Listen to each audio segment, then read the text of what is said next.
Welcome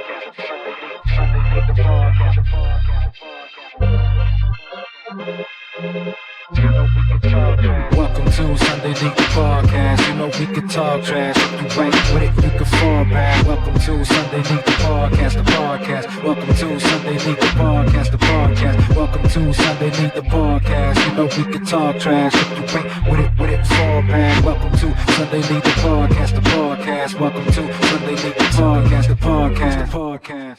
What's going on, you fucking bush leaguers? Welcome to episode number 52. Yeah. We've made it to 52. Sí, Sabathia.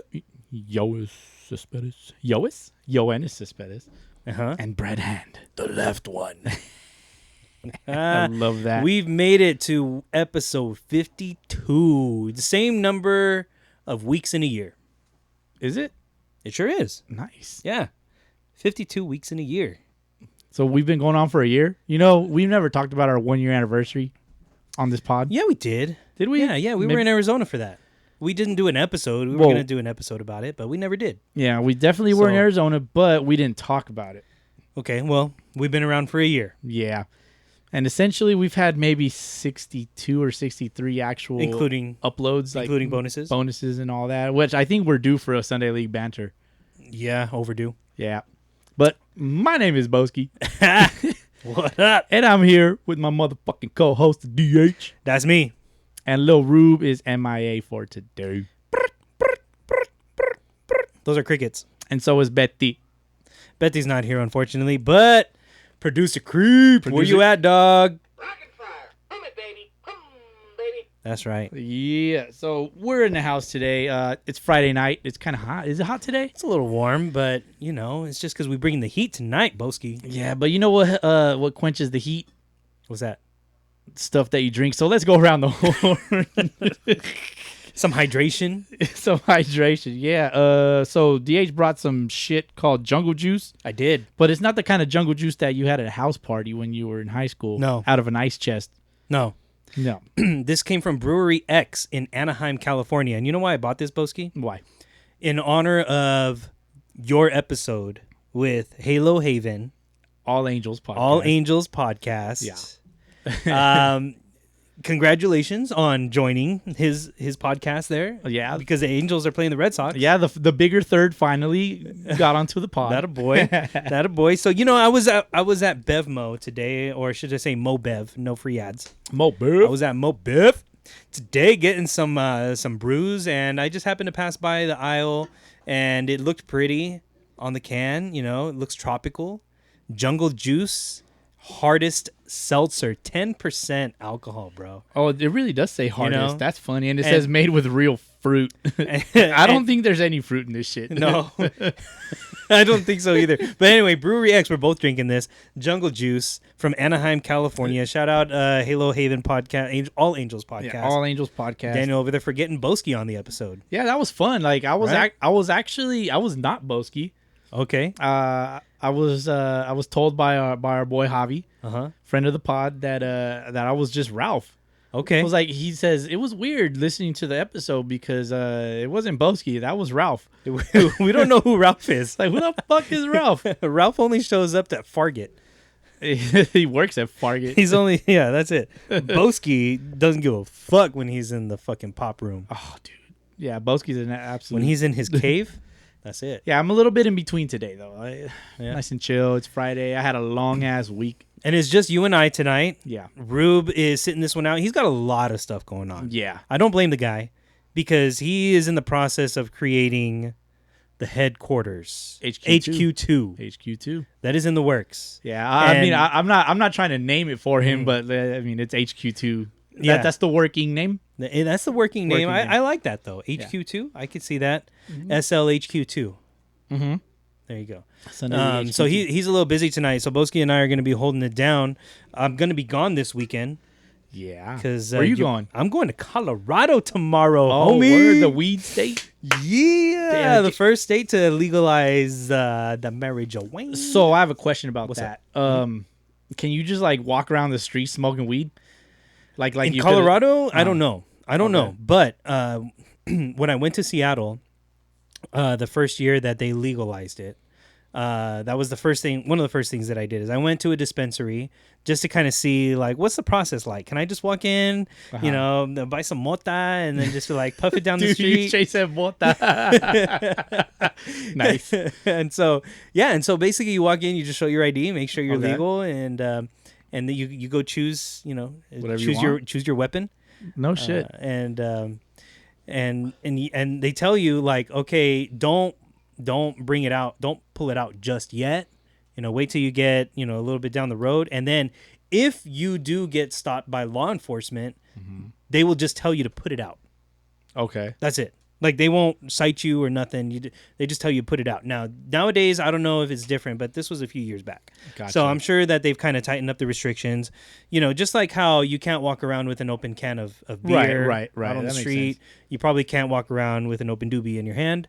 So it is what it is, but I'm not going for that. And that's in Washington, Seattle, Washington. That was in Washington, yeah. And Okay, in Colorado. So what's the procedure here? What's the protocols here? Like, Oh yeah, you know, you're not supposed to consume it like out after you've left the shop. Like you consume it in your own home. gotcha. Okay. Yeah. In California, there's really there's only a few places that have a license to be able to allow their patrons to consume on site. Okay. There's not that many, so you have to have that type of place. And I don't really know. But then again, kind of like an alcohol license. You Yeah. need to have a weed license. yeah. Gotcha. I know there's a restaurant in LA where you can buy it, and then right next door you can sit down, have some food, and smoke. I don't know the name of the restaurant, but even if I did, Yeah. no free ads. No free. They don't need our free ads because they're Yeah. in LA and they are backed by Miley Cyrus. Oh, well, there you go. She's the ratchet one that had the like the tongue out and right. She's so ratchet, bro. I'm sorry for the kids that grew up watching Hannah Montana. Is she Hannah Montana? Dude, yeah, Miley Cyrus is Oh, Hannah fuck, Montana. That's crazy. That's what a lot of the. You know what? I confuse her and Hillary Duff. Oh, really? Yeah, I confuse them both. I could see that. Yeah, I could see that. They were both on Disney. They look the same. Not to get too deep Yeah. into it, but they look the same to me. But anyway, not to digress too much. Yeah, I'm going to Colorado this weekend. I do have tickets for the Rockies and Reds on Sunday. And I plan on nice. taking some video footage of that and Hell yeah. putting it on our Sunday League podcast. Now you did go to YouTube. Dodgers Mariners the other night. I did, man. Did Yeah, you? I did. I went to Dodgers Mariners Tuesday night, and Mariners were up the whole game until they gave it up late in the game. Specifically, in the bottom of the 8th inning, Gavin Lux, this guy, He finally did something. hits a bomb to put them up by 1 run. Oh no, actually, I'm sorry. They ended up winning the game 7-4. I think is what the final score was. Gotcha. But Gavin Lux, did you watch the home run? I may have seen it. Okay, I may have seen somebody hitting a home run. so I was no. he hits a home run I swipe. to right center. Uh, Hits it pretty deep, right? Yeah. And then as soon as he hits it, he just kind of drops the bat and he looks in his dugout and he slaps his chest a few times and he says, Oh, he's one of those. "Las Flaquitos." Las Flaquitos. Nice. I mean, he really said, "Let's fucking go." But if you look on the video replay and there's no sound, you could really picture him say "Las Flaquitos." That's hilarious. So he hits a home run, jogs around the bases, and another thing that I noticed about his home run is how tight his pants were. Oh, Dude. shit. His pants were so tight; it looks like they were painted on They his were legs. And he had this big ass helmet on his head, so he kind of looked like a Funko at batting. Oh, it looked a little fuck. funny, but regardless, yeah, Gavin Lux, Freddie Funko in the box. No free ads, Freddie Funko. Gavin Lux hit the homer, put them up ahead, and that was all she wrote. But it was crazy. great. I will tell you this, Bowski. What? Okay, I do want to say this. Do the troughs still exist with ice cubes? I don't know what that is. Oh no, they don't. They The don't. pissing troughs? No, they don't. Oh, well, that's No. an improvement. I do want to say this, and this is important for me to say. Okay, go. Because we've kind of talked on this podcast about Dodger Stadium and Dodger fans and things like that. And I will tell you this: I had an awesome time at Dodger Stadium. I took my daughter and I took my homie, who will be anonymous, but his name is Quan, and he brought his daughter, and And he's a Dodgers fan. His daughter's a Dodgers fan. Me, my daughter, we're Mariners fans. So we had our Mariners gear on. Yeah. But I will say the renovations that they made to Dodger Stadium are much more family friendly. Mm-hmm. You can walk around the entire stadium on one single level. Oh, okay. And see all the different, viewpoints of the stadium. Right. You got to see the game. And then at the same time, dude, they got a Shake Shack in center field. Have you been to Shake Shack? Which one In Vegas? No. There's Shake Shack in Vegas. There's a Shake Shack, I think that the LAX or NLA. Yeah. There's Is Shake Shack. there one right here at the mall called Schmaphoria Fardens? I don't know. No, that's 50/50s? Is it No. no, that's a burger place. Slater. Okay, anyway. That's- Well, Shake Shack is a burger place. And they also make shakes. Oh, But gotcha, okay. Shake Shack, yeah, there's one in Vegas, and they're popping off in Vegas. Okay. But they have one at Dodger Stadium. Gotcha. And they got one in center field. So we walked around, and they got a lot of nice views of Dodger Stadium. Dodger fans were super respectful. Like, they were talking, they were They chirping. better be. Right. Shit. They were chirping, and they were talking, especially on the Gavin Lux homer. Right. Oh, my gosh, bro. My ears were ringing. But Of course. Dodger Stadium was very respectful. So I got to say, props to Dodger Stadium and all the Dodger fans that game. Again, it was the Mariners. It wasn't the Giants. It wasn't the Padres. What he really wants to say is thank you to all you assholes out there. for not kicking my Yeah, ass. Bowski said it. I took my daughter, and I was a little concerned at 1st, Uh-huh. but I got to say, it was an awesome experience. Yeah. And I would definitely go to That Dodger was Stadium again. Your daughter was your guardian angel. She was. Dude, ain't nobody gonna mess with. Ain't nobody going to fuck with me. But at the Hell same yeah. time, if it was just me by myself, I'm sure I would have had a good time too. Right. So, yeah, I got to say, man, have you been to Dodger Stadium lately? Not lately, no. When was the last time you went to a game? there? It's been a long time. I actually may have worn a Dodgers jersey to the stadium the last time I Damn, went. that long ago. Yeah, that's how long it's been. Fuck. Well, I'll tell you what. Honestly, dude, I think I'm 36. I think we went for Rube's 21st birthday. Was it 21? No. It was for one of his birthdays. It was that time that we all went together with JP. It was in his early 20s. Early 20s. Yeah. It wasn't his 21st birthday, but I may, because I have a Dodgers jersey because I played on a Dodgers team that Right. that was important to me in my very short playing days or Right. whatever. But honestly, the last time I went was with the little Rube over here Well, and I wish Rube was here so I could tell him to his face that he sucks. that Dodger fans are not as bad as he makes them out to be. And especially now, like, I mean, with the renovations to the stadium, Right. it's definitely more family friendly. And there's a lot more families there, a lot more, kids, and there's a lot of things to do there. But, at the same time, you also have, like, I remember walking in and there was this dude with a face tattoo under his eye who was just waiting by the gate because his lady was getting patted down. Oh shit! So there's still that. But at the same time, wow. I had a great time. So I That's can't what's up. complain about it. That's what's Can't up. complain. But the Mariners lost, so that's my only complaint. Yeah, that's what's up, man. Throughout my week, Yeah, what's up? I did get my first dose of the COVID vaccine. Wow. Felt like boy. straight ass Right? for a couple of It days. knocks you out for a bit.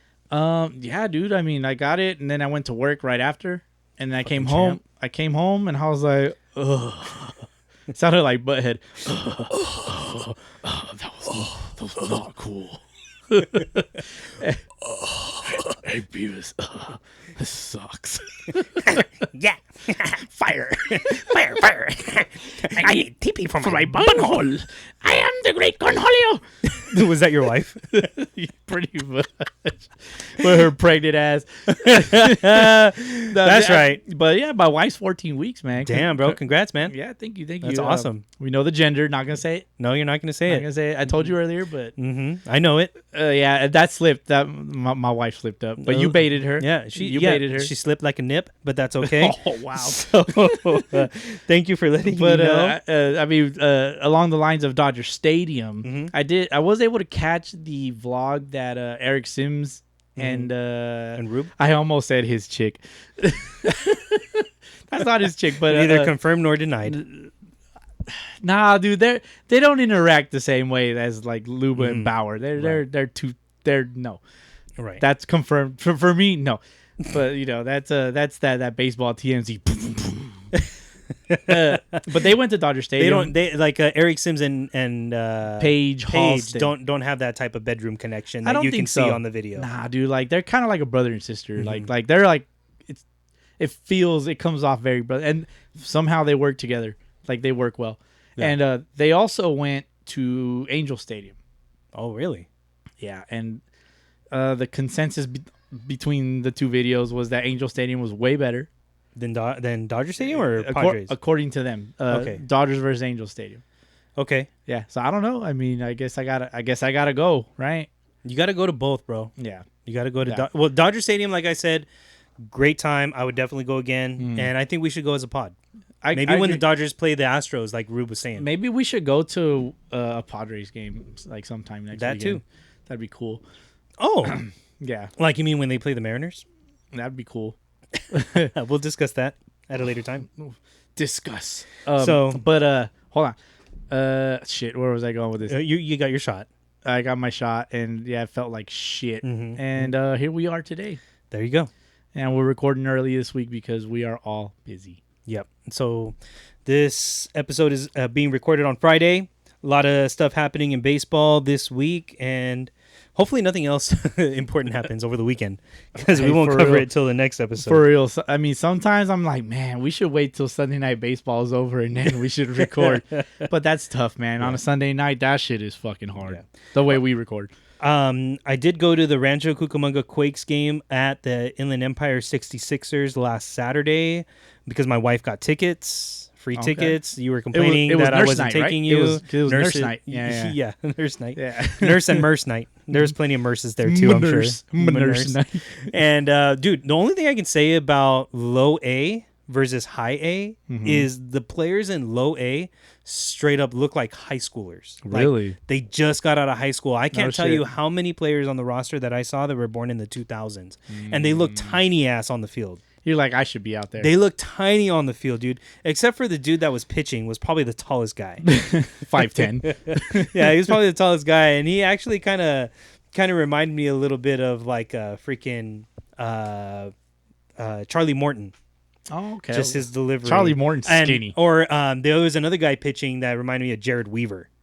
Oh, So, Jesus. but aside from that, like everybody else on the field was tiny. I could hit Jared Weaver. You remember coming out of high school, bro? How tall were you out of high school? About the same height I am now. 5'11". Yeah. Yeah. All right. These kids look like they were like 5'6", 5'7". Dude, that pisses me I off. don't know, man. I'll go out there right now. One of those dudes hit 2 homers though.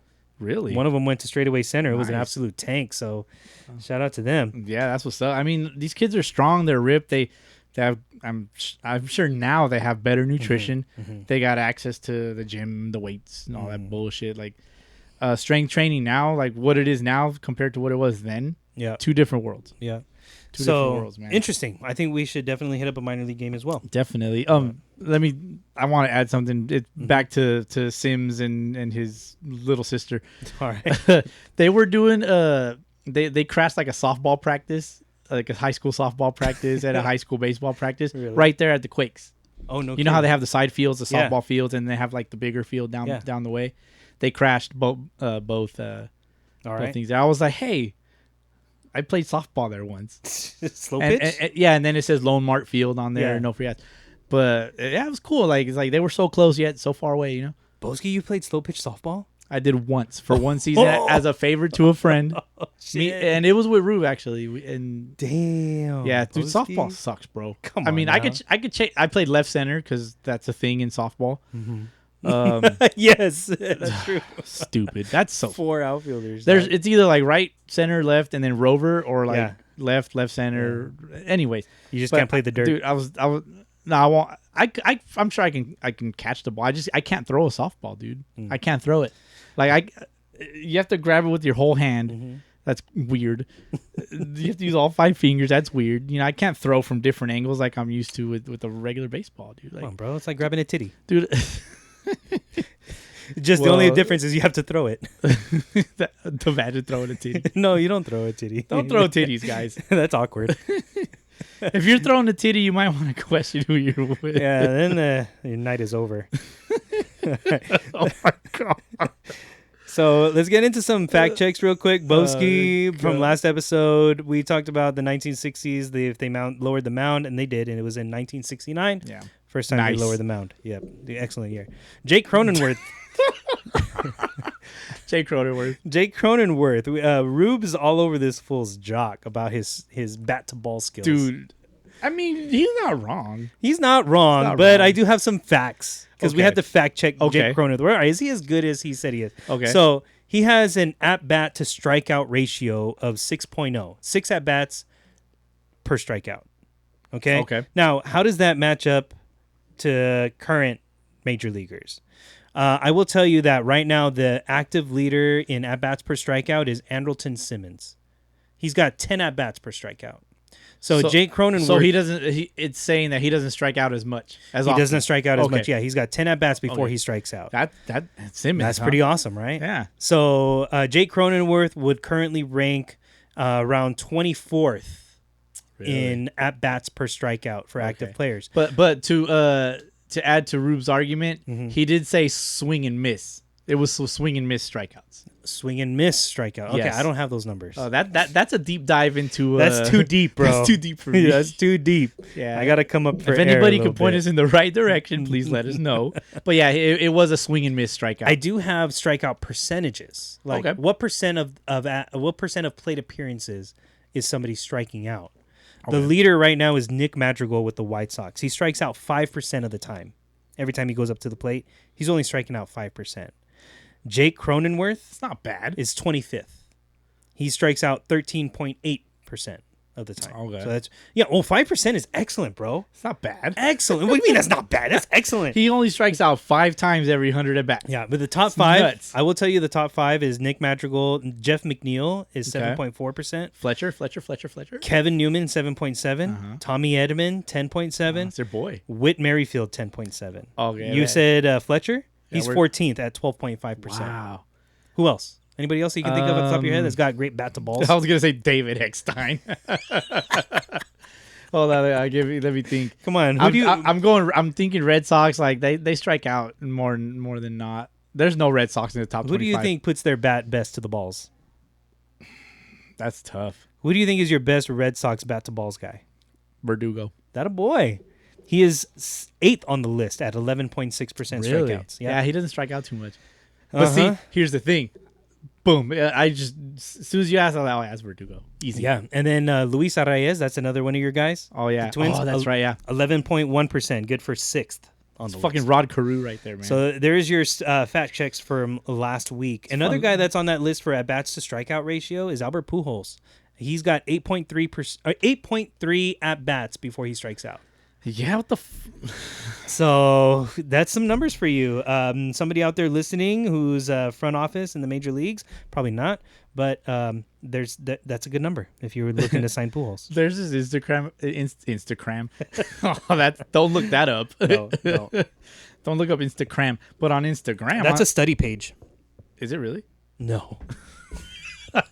Okay, I get it now. Dude, I swear I've been dropping the ball with getting the jokes lately. My bad. Dude. Anyway, go. Sometimes my head's in the clouds. Yeah, keep going. But yeah, there's an Instagram account.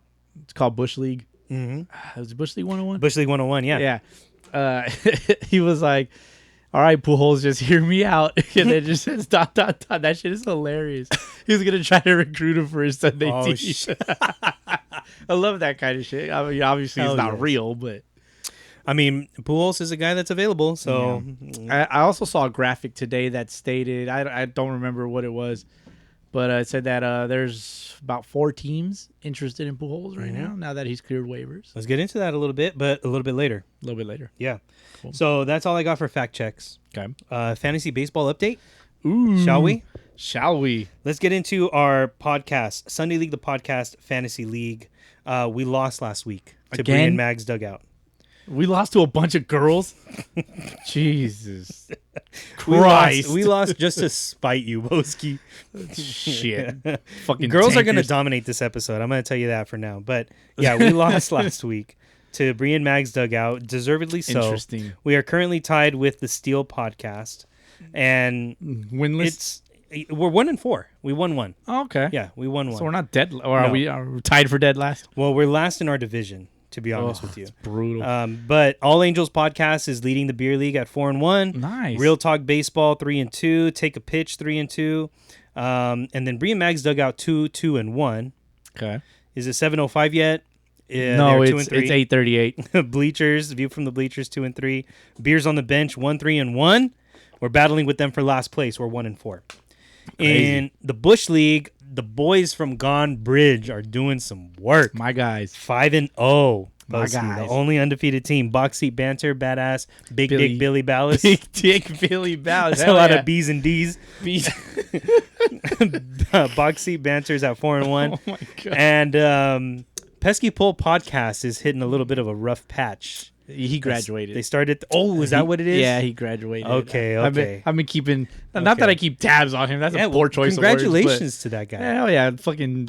Yeah, there you go, man. You know, hey, you're moving up in life, my hell yeah. friend. Welcome to the real world, fucker. I remember when I was in my early 20s. Yeah, holla at your boy. Not a boy, but yeah, you have lost your last two matchups. It happens. It Pesky happens. Pole. Can't win them all. There we go. Yeah. At some point, Gone Bridge is gonna lose. They're not. I don't think anybody goes. they're not undefeated. invincible. They're not Yeah. invincible. No, not at all.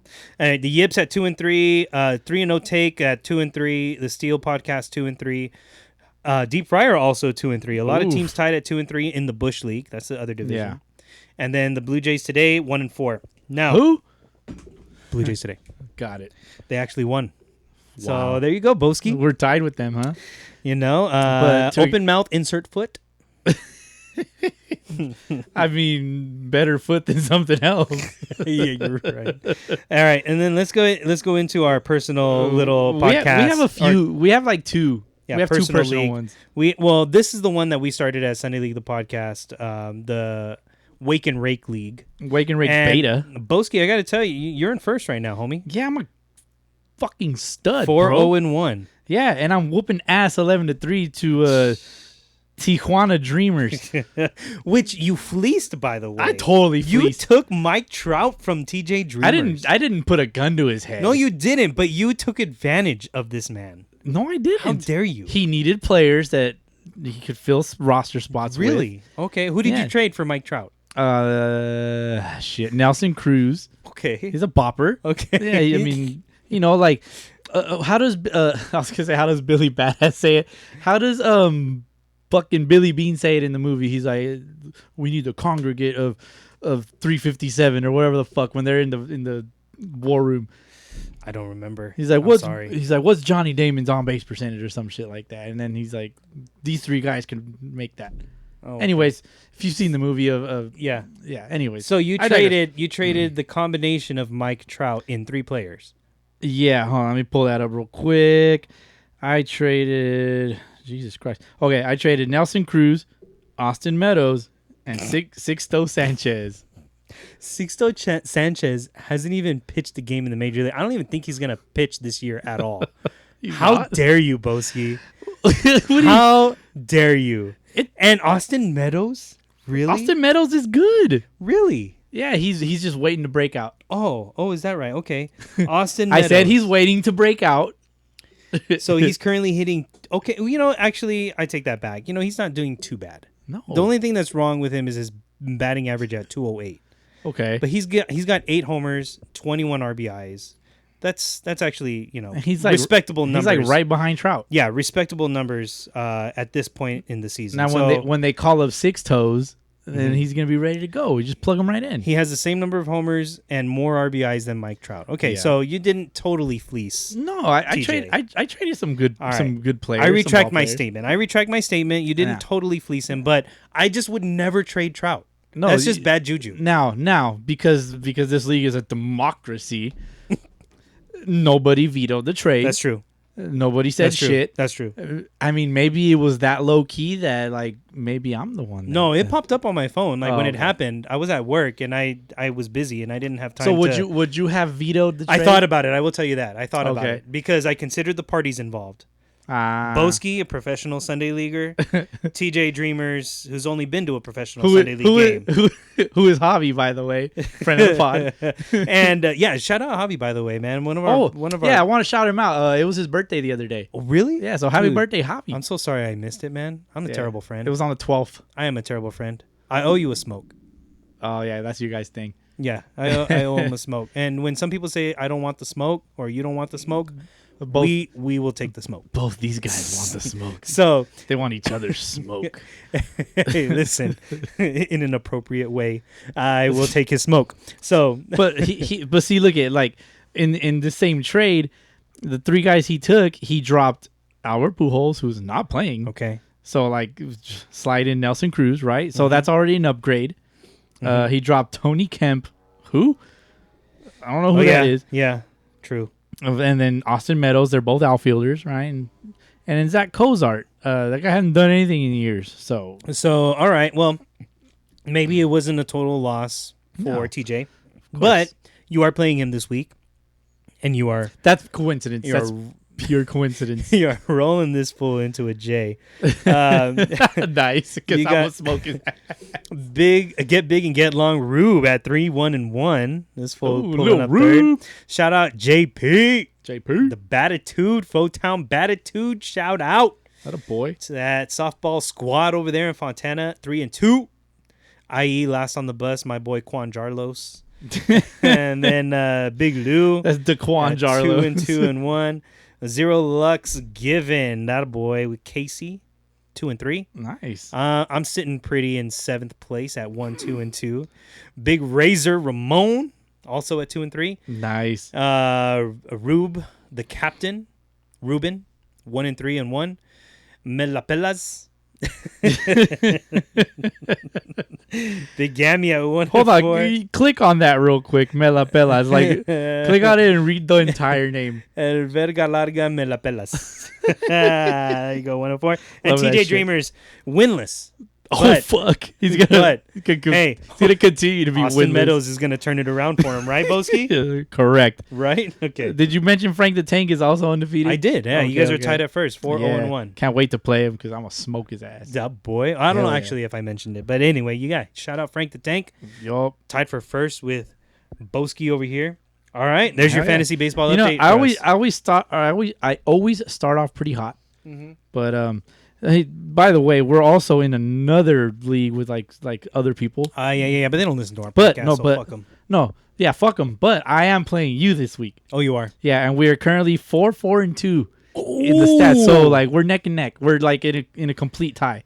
I like it. Your batters are better, but my pitchers are better. I'm playing you in that league this week, and then I'm playing Rube in our personal league this week. So I'm facing the whole podcast. So we'll see. Yeah, I hope to come out on top. Hopefully you don't take the whole podcast. I'm gonna come out on top, Bowski. Oh yeah, make you King this drip cannot be stopped. All right, shit's nuts. Topics for the day, Bowski. Let's get into this. So let's run down this list. D1 softball pitcher strikes out 21 in a perfect game. Drew Robinson hits his first homer of the year. We got some updates on our Sunday League the podcast guests. Some MLB standings updates. Mariners with the call-ups. They ain't calling Tyrone, though. Corbin Burns finally walked somebody. We're going to talk about Pujols. We're going to talk about the potential Las Vegas Athletics, ESPN, and MLB PA. And Rats and Raccoons. Rats and Raccoons. Thank you, Bowski. Yeah. Yeah, almost forgot about that one. That was something. I was like, what the fuck? But, I kind of paid a little more attention. I was like, oh, okay. Should we get that one out of the way? We can. Let's get into it, Bowski. What are we talking about exactly? Okay, so Francisco Lindor. Shortstop for the Mets. Not my favorite shortstop for the Mets. Did you like Jose Reyes better? Yeah. Or Ray Ordonez? Actually, I kind of like Ray Ordonez a lot better. Number 0. Or was he number 10? I think he was. Check. Yeah, we'll fact check that. Okay. Jeff McNeil playing up the middle. Mm-hmm. They've been pretty much miscommunicating on balls up the middle. Really? Who's getting what? Really? Yeah. I didn't know about that. Yeah, so I guess there was a particular play where somebody fucked up somewhere.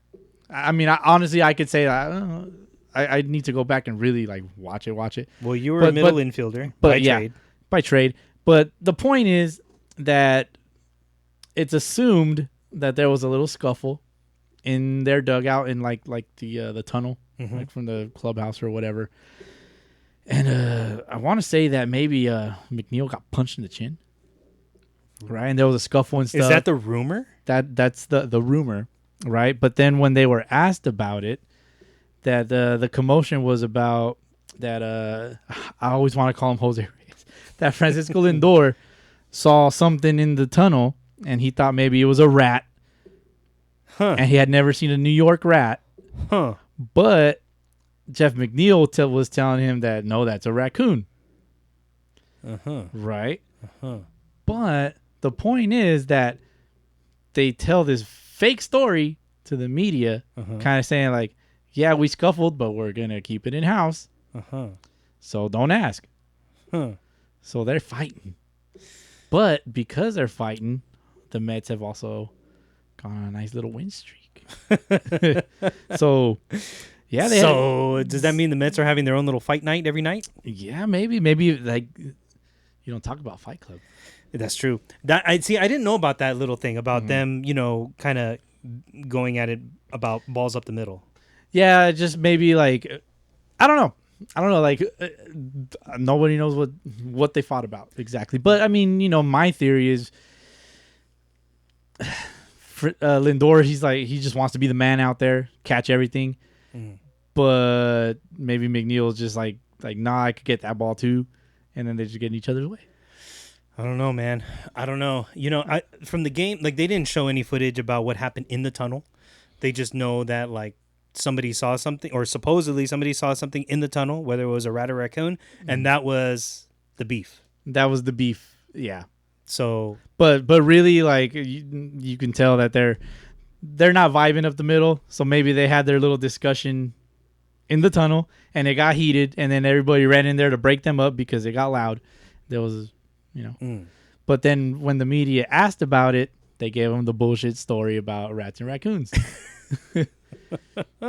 So, man, I want to believe it was about rats and raccoons. Same. That's what I want to believe. That's what I'm going to believe. But we all know. I don't know that though. I don't know. I haven't seen the footage of their beef up the middle.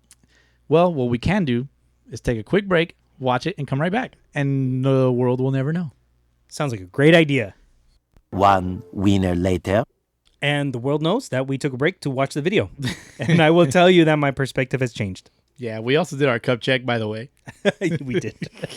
But the world will never know. The world will never. But then you said it. Now the world knows. Oh, shit. What was that commercial about? Remember, the world may never know.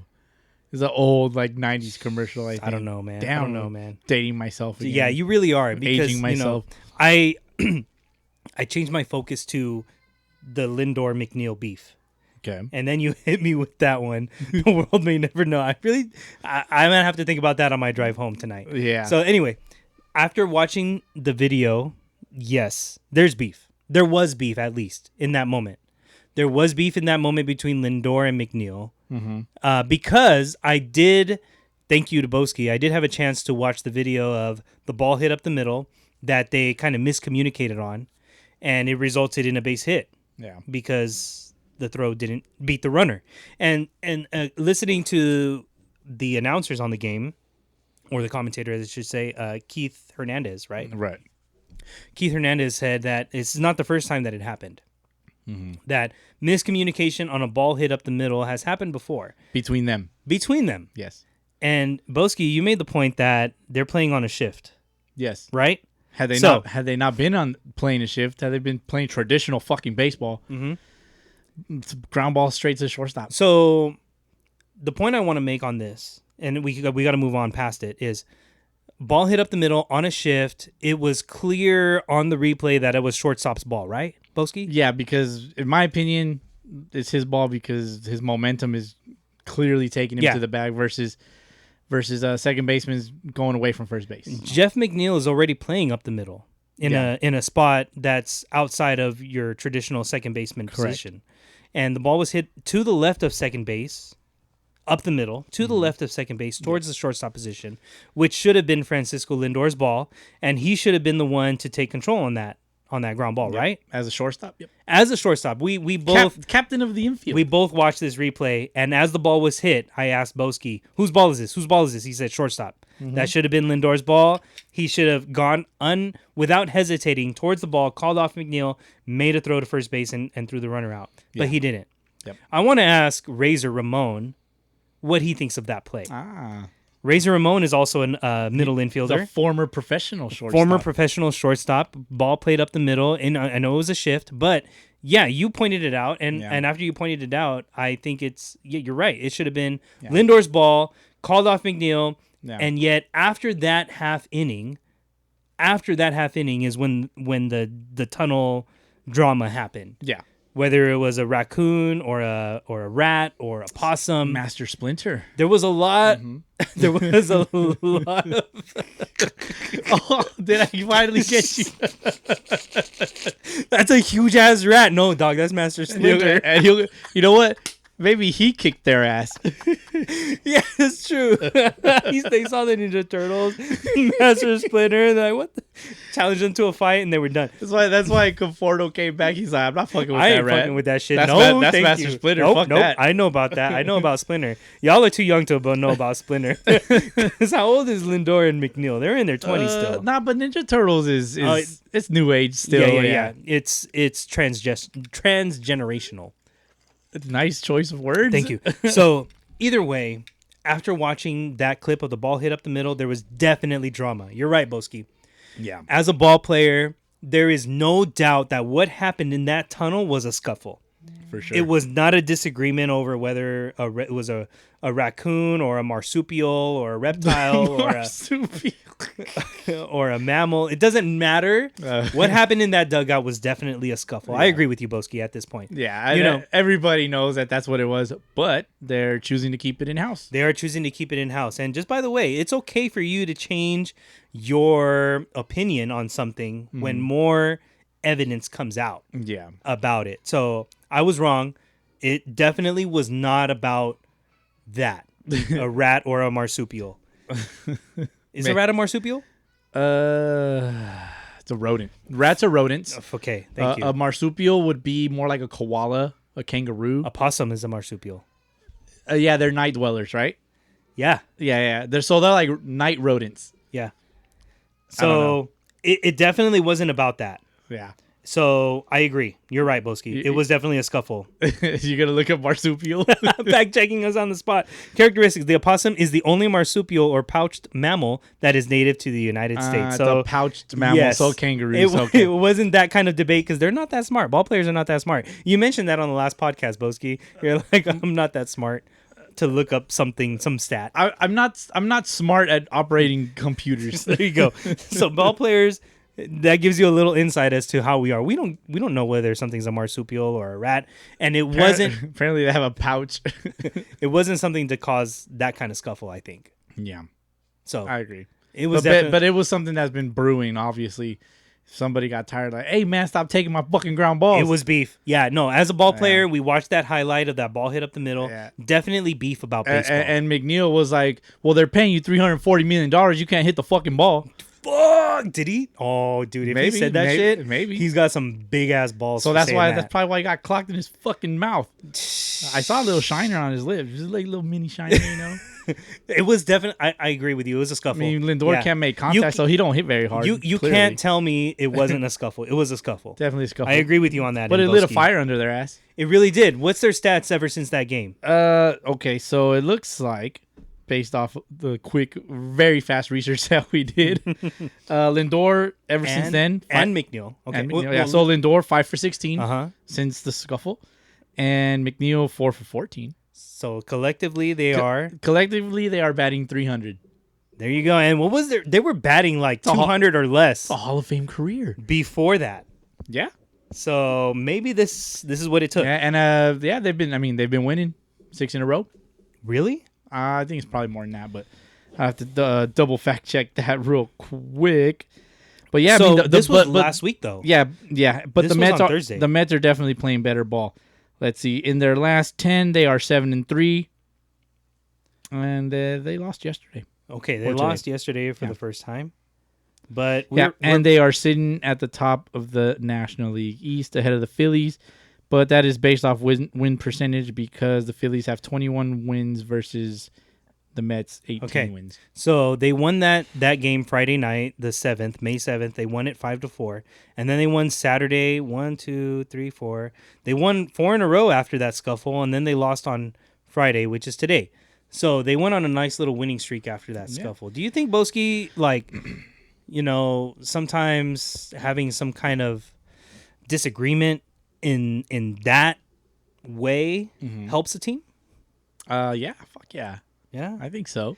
I mean, you think like, I don't know, you're playing like shit for a little while and then you get in each other's face. Is that enough to turn them around? Yeah. Has that ever happened to you? No. Well, No, it actually hasn't. I'm actually a pretty good teammate. not that Lindor and McNeil are bad teammates, but they got that type of like relationship, it seems like. Well, yeah, they play up the middle together.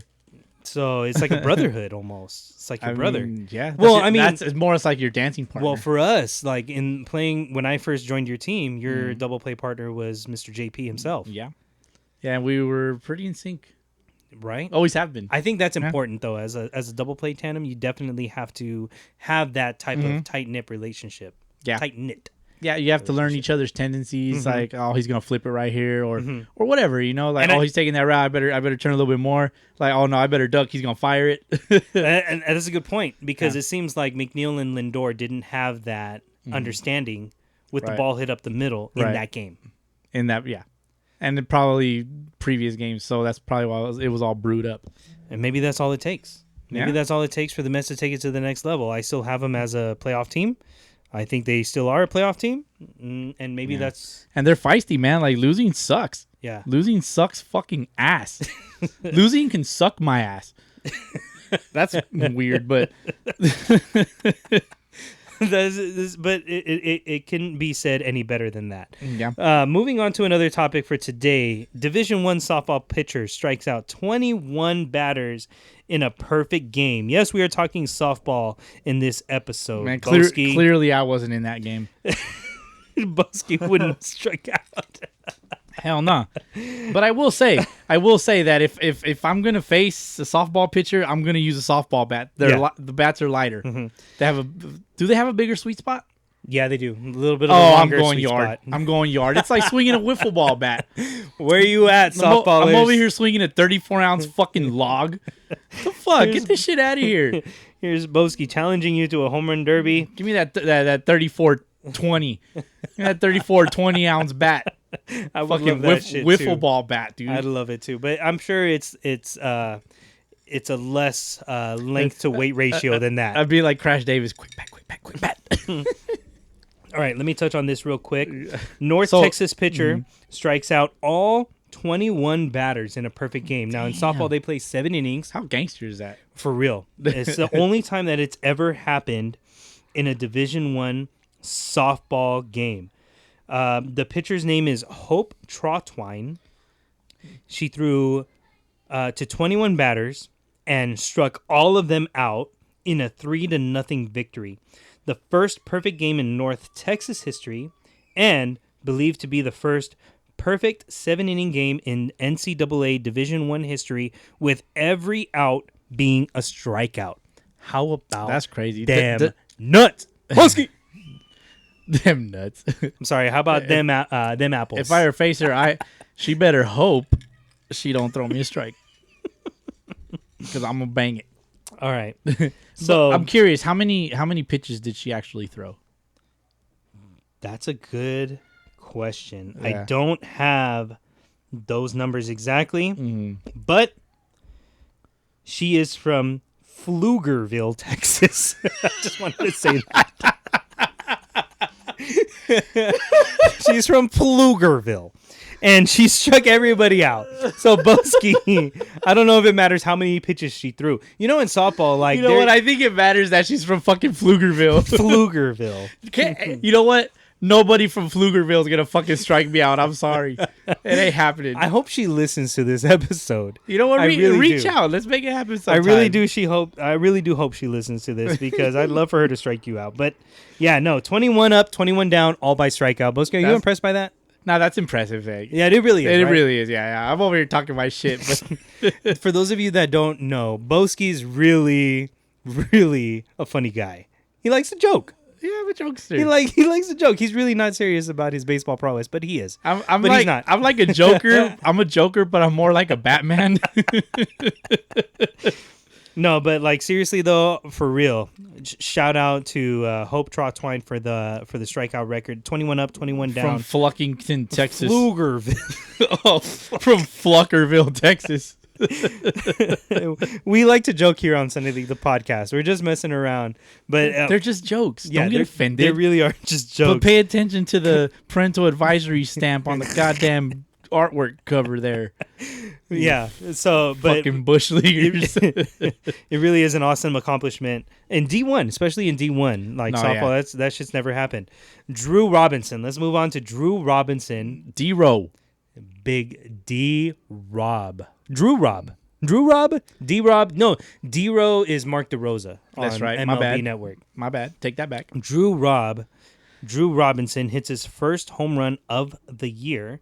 And if you haven't been listening to our podcast, Drew Robinson, and if you haven't watched ESPN, Drew Robinson is a guy that's playing professional baseball right now after playing in the major leagues, but having some trouble, some struggles. Made an attempt on taking his own life, was unsuccessful, but created this new outlook on life for him. Yeah. Despite losing an eyeball, he is in AAA for the San Francisco Giants organization. And he hit a home run. He fucking went yard. He sure did. He also made a diving catch. Made a diving catch. Yeah, man. He struggled a little bit at first. Yeah. But he's starting to get around. Yeah. And the key thing is that as a ball player, always got to make adjustments, and he's making those adjustments. That's the big thing, man. You know, after losing an eye, Yeah. it's like, what's his depth perception going to be like? Yeah, I mean, Because yeah, I couldn't imagine just playing ball with one eye closed. That's hard. That I'll would tell you be what. insanely hard. personally for me, I come from the eye care industry. Mm-hmm. I've been in the eye care industry for more than 10 years now. And I know that both eyes working in tandem do wonders for depth perception. Oh yeah, Like we always do that check when we're doing an eye exam, and before you see the eye doctor, like I'm one of the guys that checks your depth perception. And the way that I check your depth perception is by having you put on a set of 3D glasses and with both eyes, seeing how you can determine so many jokes in my head. with the 3D pair of glasses with both eyes, determining how you can see a 3D image. Depth. Yes, depth. What's your depth perception? I'm sure But I'm sure you know lots of depth perceptions. maybe a question we ask our wives later, but Nice. nonetheless, with both eyes, depth perception is a huge advantage when you have both eyes. Huge advantage when you have both eyes. That's what she said.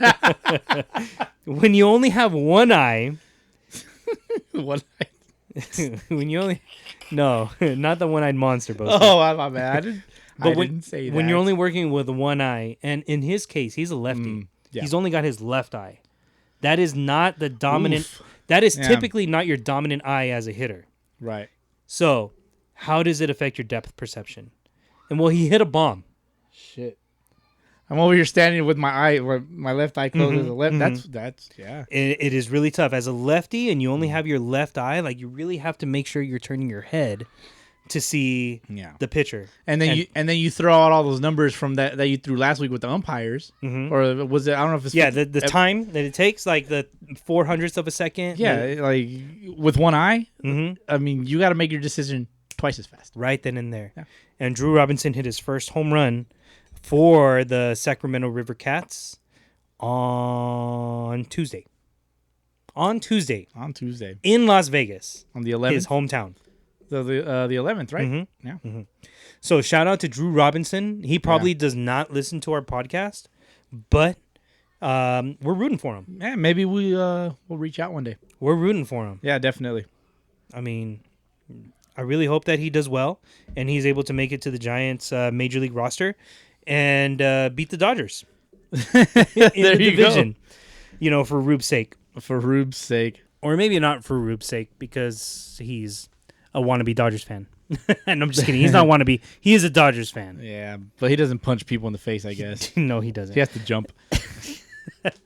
So let's switch gears a little bit to some guest updates for Sunday League, the podcast. We've had some people on the show, some players from various professional leagues. Some people from the show. Yeah. We do. So Bowski, if you don't mind, please provide us with some updates on our guests.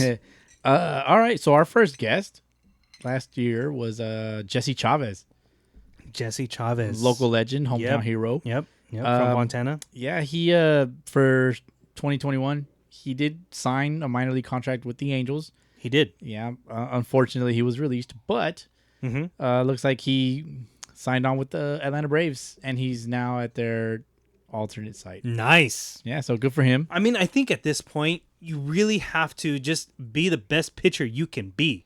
Yeah, And if when the Braves call your number, it's like, yo, I'm ready. own it. Let's go. Yep, I've been here, done this.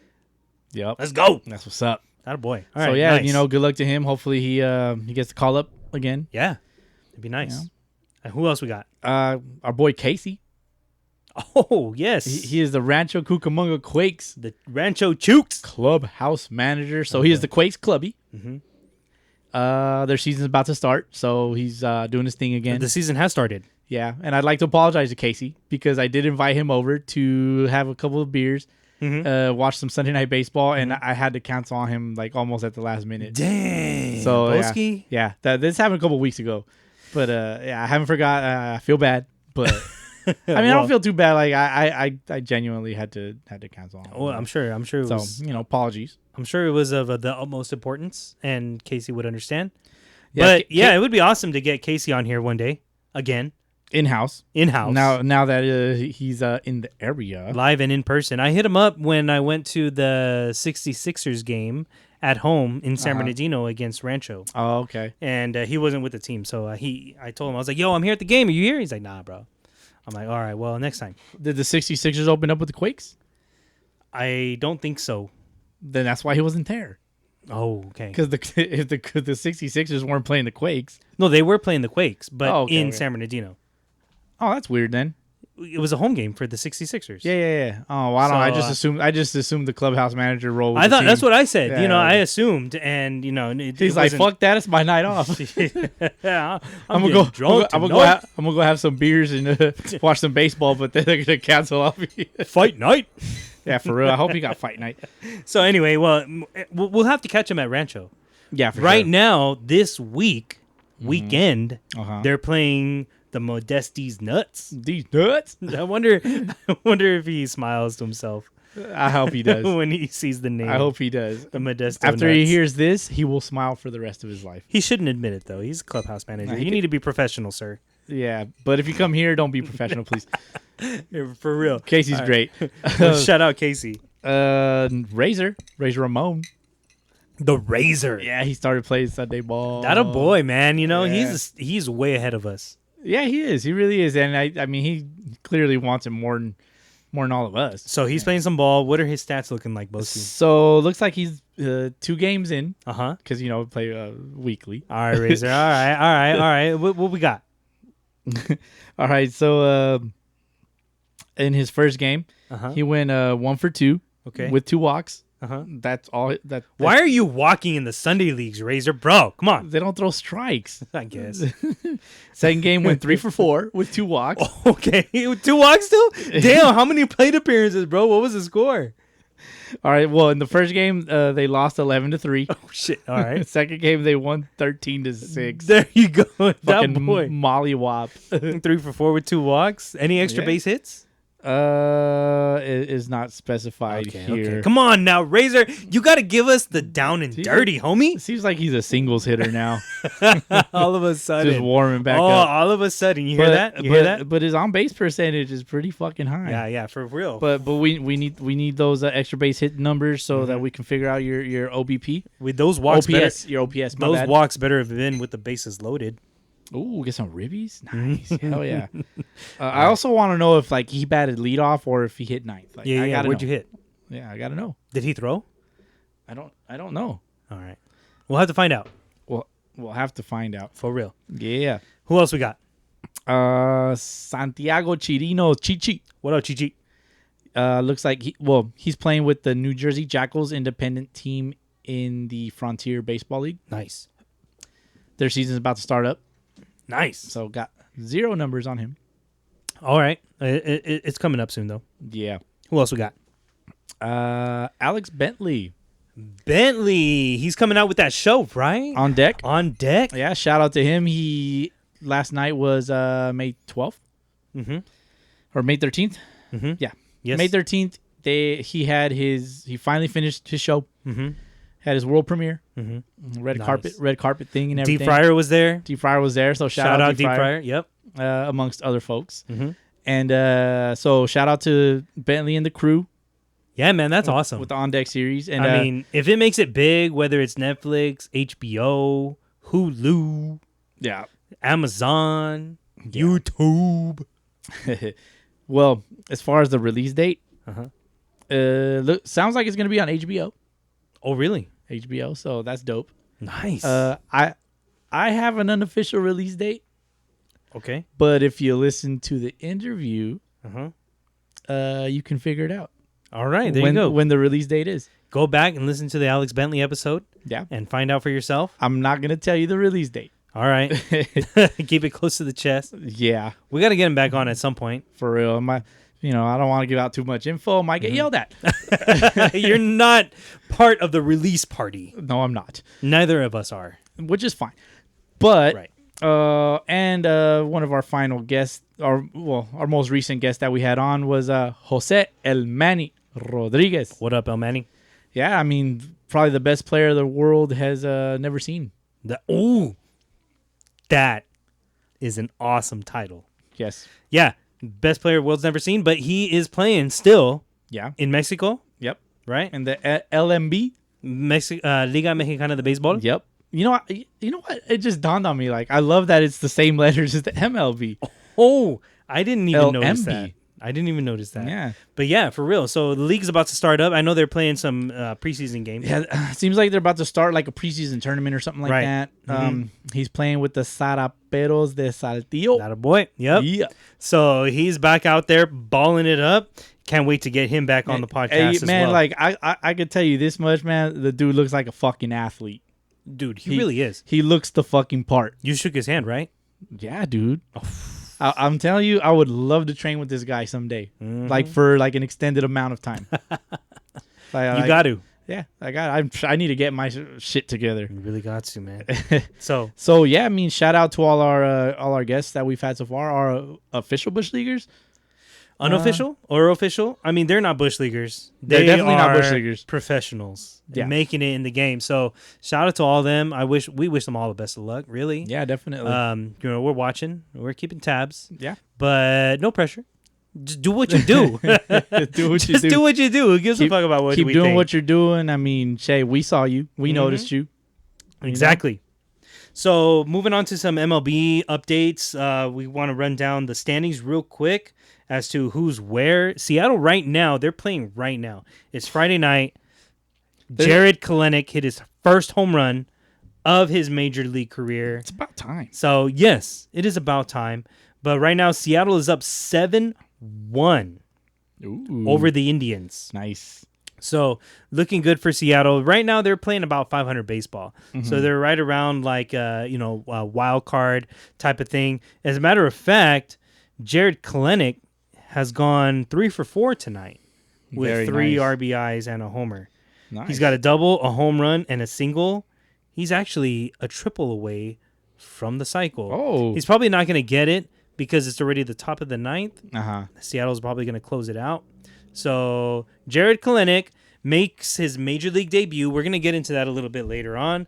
But in the AL, you got the A's leading the West, the Red Sox leading the East, the White Sox leading the Central. Can I just say, the Red Sox leading the East, the Yankees are right behind them. The Yankees have made a comeback. Yes, they They have. were struggling last week and the week before. I don't like to see it. But it was going to happen. Yeah, it was inevitable. But you got to pay attention to your competition all the time. It was inevitable. The Yankees were going to turn it around. They're too good of a team to struggle for the whole season. Agreed. The Red Sox are the same way. Agreed. I feel like once they get some of their other talent back, maybe Chris Sale at the end of the season or middle of the season. As long as Chris Sale stays healthy, Chris Sale?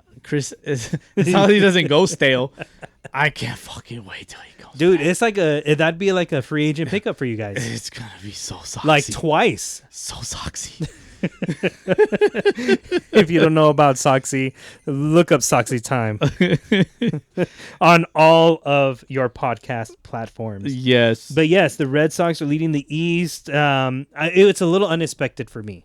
Yeah, not for me. I told you guys. You thought you saw it coming. I told you guys don't sleep on these motherfuckers. You sure did. But you didn't want to listen. Oakland is still in front of the AL West. I knew that was going to happen. And then you got Houston right behind them at 22-17.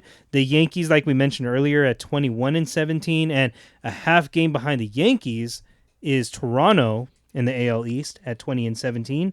And then also in the Central, the Indians, 21-14. Those are the top teams with winning records right now. Yeah. So Chicago White Sox, did you just glaze right over them? No, I said they were leading the Central. Yeah, they're leading the American League. They have the best record in the American League for sure. Yeah, but So- surprising. I mean, they were scuffling a little bit, and they just kind of came out of nowhere. 8-2 in their last 10. But same with Cleveland, they're 9-1 in their last 10. So of those teams that have a winning record, Oakland, Houston, Boston, New York, the Yankees. Yeah, I want to point a couple things out. I'm a big fan of this run differential. Yeah, Yeah, big You've been time. looking I mean, into it? Yeah, I mean, just looking at their what they have here on the standings, it shows their run differential, and it just kind of tells me the brand of baseball that teams are playing. So they're about 40 games in, and that's about 4, 8, 12, 16. That's about a quarter of the way through the season. Yeah, right, yeah. It's actually So you think that's about enough to really kind of tell what type of team you got? Yeah, I'd All say right. so. So what are you picking up? All right, so all the top teams are. I mean, all right. I'm just gonna run through it real quick. Boston with a plus. Yeah, I don't know why I started with Boston. It's at the top of the list. I can tell you why you started with Boston, but yeah. I digress. Continue. That's not why. I'm not Boston biased on this not at all. podcast. Not on this podcast. Continue. I have a whole podcast for that. But run differential at plus 37. Yankees at a plus 9. But they are coming out of it, so it's gonna, I agree. They are coming out of it, They're coming out of it, so that's in second place. So that's why they're sitting at a plus 9. especially with Kluber turning it around. Yeah. He's going to give up less runs. Continue. Exactly, and they're scoring more runs, so they had to dig themselves out of that hole. I agree. Toronto sitting at a plus 30 in third place. So they're just banging the ball. They are. They're banging the ball, but they're not winning. When they're winning, they're blowing teams out, and when they're losing, they're not. They're close games. Their starting pitching seems to be pretty solid. I just wonder about the rotation, or the bullpen a little bit. Yeah. They've got some question marks around the closer's role and maybe the back end of the rotation. But either way, the Blue Jays are talented. They are, as expected. Tampa Bay sitting at a plus 7. Now, the American League East is literally a 4-headed monster because all teams, aside from the Orioles, which, as expected, 0% chance of making postseason. Yeah, according to Dakota. but all teams are sitting at a plus over 500 record winning percentage, playing over 500 baseball. And with a positive run differential. Exactly. Which, by the way, if you don't know what run differential is, it's how many runs you score compared to the runs you allow. Correct. That's run differential. Thank you for that. It's something we really haven't discussed. Overall for the whole season up to that point, yes. Yeah, Okay. so the American League East, all the hitters are there. And it's traditionally been like that. The beasts certainly come from the East. Yeah. However, Moving into the Central. Moving into the Central. Now, there's- the best team currently in baseball, Mhm. which is the Chicago White Sox, are sitting at a plus 64. And I expect the White Sox to make it all the way to the World Series. So it's no surprise for me. Yeah. This early in the season, maybe a little bit, but I expect them to stay there at the end of the season. Yeah. I think I predicted them in the ALCS, and then I predicted them into the World Series. Did you? Yeah, but I have them in the ALCS against the other pair of Sox. Oh, that's right. You have a Yeah. Soxy series. Exactly. And then Cleveland with a plus 19 in second place. Everybody else in the AL Central is at a negative 33, negative 60. Is there fireworks in the background? Jesus Christ. Probably. You know, we are in the IE. We're SoCal, we're approaching July 4th. Inland Empire. I'm We are off. I'm off that weekend, by the way. So maybe we can figure something We're out. approaching July 4th, and it's still May.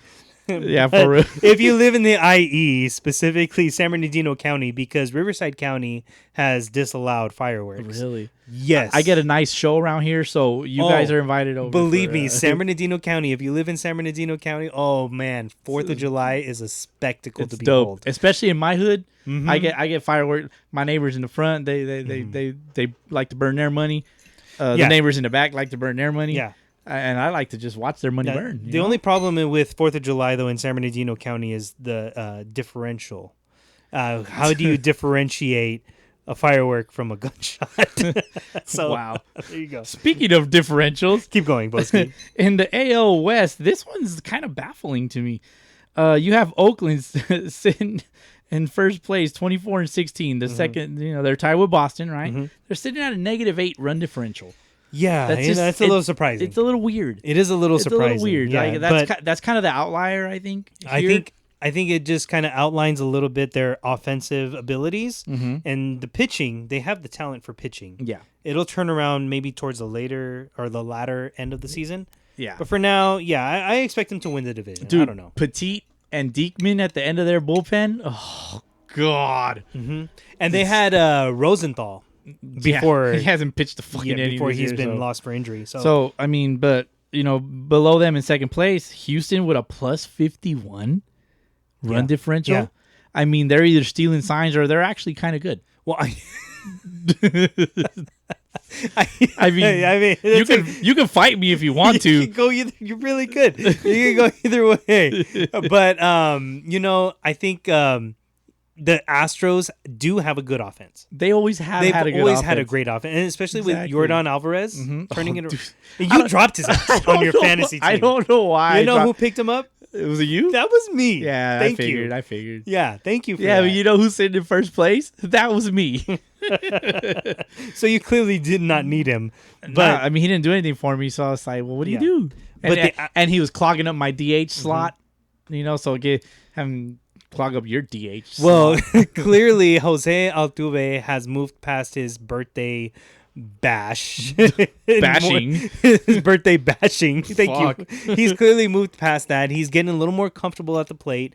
Bregman as well, Correa. So they've got some pieces, but I don't know. Is this whole roast fest the whole season gonna affect their offensive abilities? It's just fueling their offensive abilities. Is it really? You think I it think is? it might be. It could be. I Bowski, think if it you might. had somebody rooting against you every time at the plate, what would that do for you?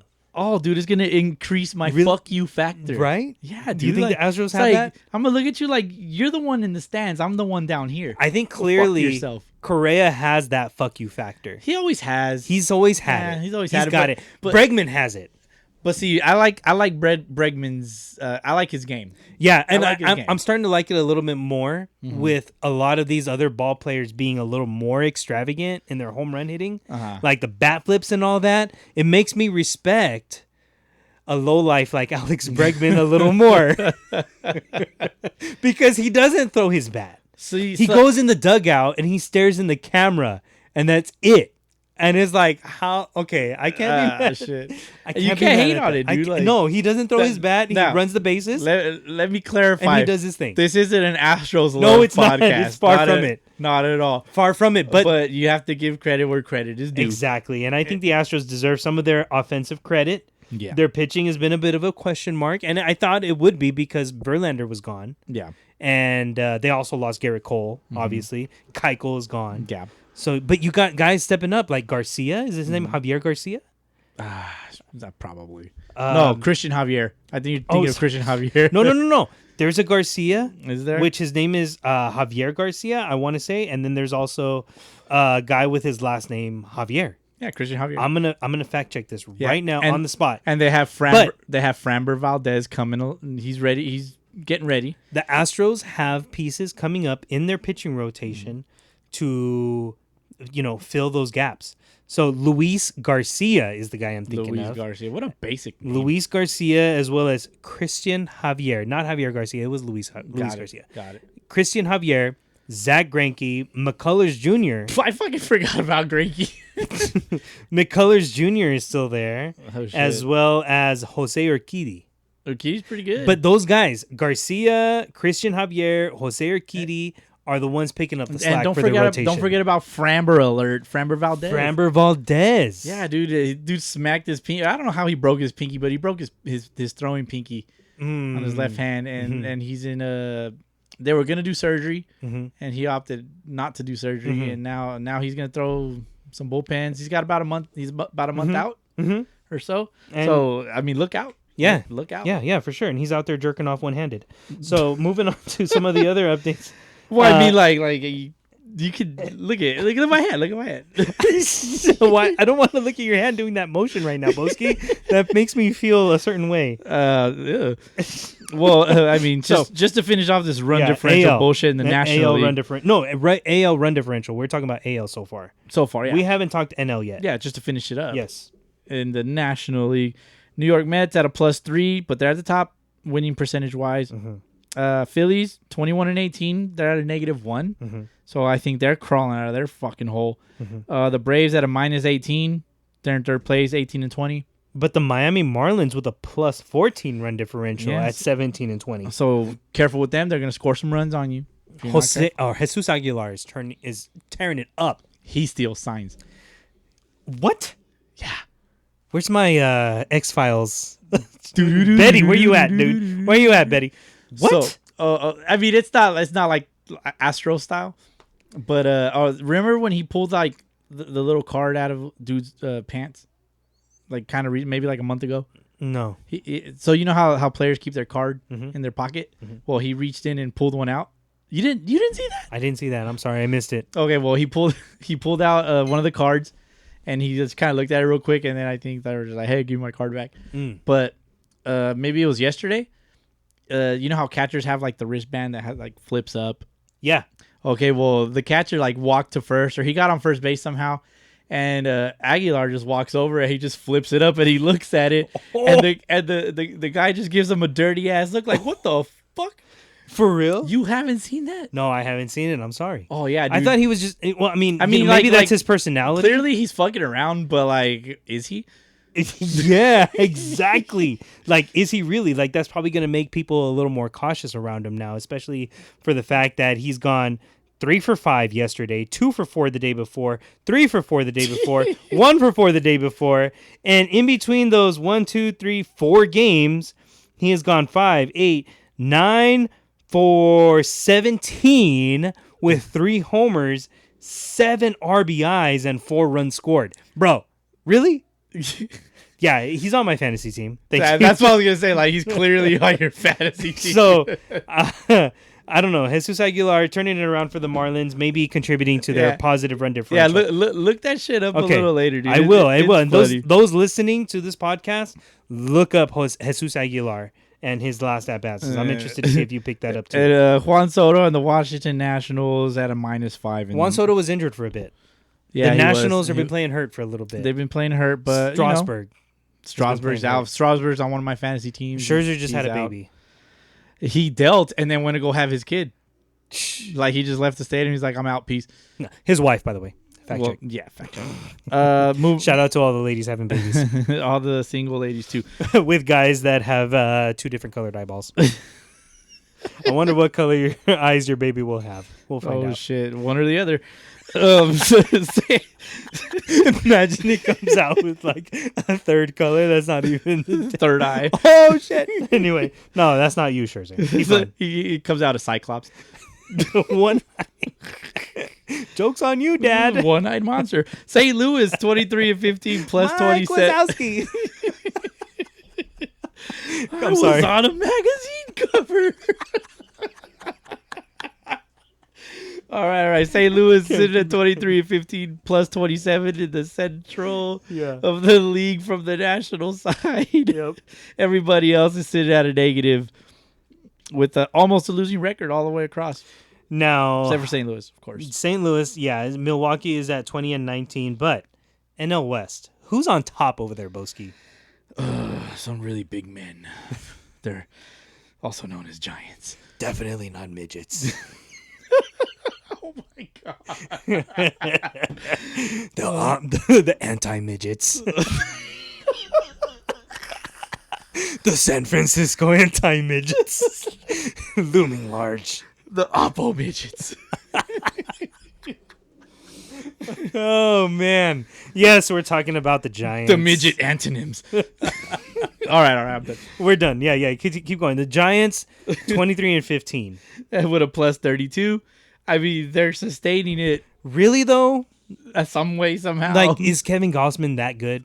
I guess. I know he was good with the Orioles, but he had a tendency to leave the ball over the plate. Buster Posey. Buster Posey. Dude's hitting like 380. Their bullpen has really been the... Tyler Rogers is a filthy motherfucker. Tyler Rogers has been holding down their bullpen for Dude the is Giants. gross. I picked him up on one of my I think it was our league. He's on our fantasy team as a podcast. Oh, okay. Dude's So- disgusting. Yeah. He strikes dudes out. You've seen where, how that ball moves out of his hand, and it's just It's gross. absolutely disgusting. It's gross. I don't Cueto? want to face that. Disclafani, you remember that guy? Descalfani, but it's Disclafani. Disclafani. Pitching to a 2.14 ERA for the year. Disco Fanny. Ah! That's how I was born. That's hot. My parents grew up in the 70s. Nice. Yep. But Tyler Rogers, to your point, and Jake McGee also holding down the lineup. But Tyler Rogers, that submariner, throws, The Submariner. he throws, from a lower register. He kind of really gets under it. His release points He really... low. I don't know. Anyway, Yeah, so Plus 32. Tyler Rogers, 0.79 ERA, 22 innings pitched with a 0.79 WHIP.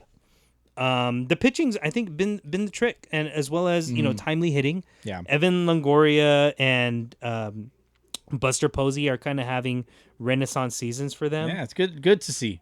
Maybe they just needed some time off, like the COVID wise. I mean, You why know? not, right? But But Posey, he opted out, right, last season. I believe he did. I think he did opt out for last season. You got to fact check that guy. Yeah. But they do have 3 hitters tied with 8 home runs for the year: Brandon Belt, Brandon Crawford, and Buster Posey. Interesting. The Killer Bees. The Killer Bees. Brandon, and Buster. Nice. So is this sustainable? The new age old beat Killer Bees. Is this sustainable? Is it are the Dodgers? Is there because they've been struggling the last couple of games? Yeah, they've been scuffling, but they've won 2 in a row. They did win If 2 they in a win- row if against they- Seattle. If they win one more, that's called a winning streak. But it was against Seattle. Is that something to brag about? That's a major league team. Okay. They do still have a plus 40 run differential. You got to shit on somebody to get hot, I think. I guess you're right. In my opinion, You yeah. have to beat the teams you're supposed to beat.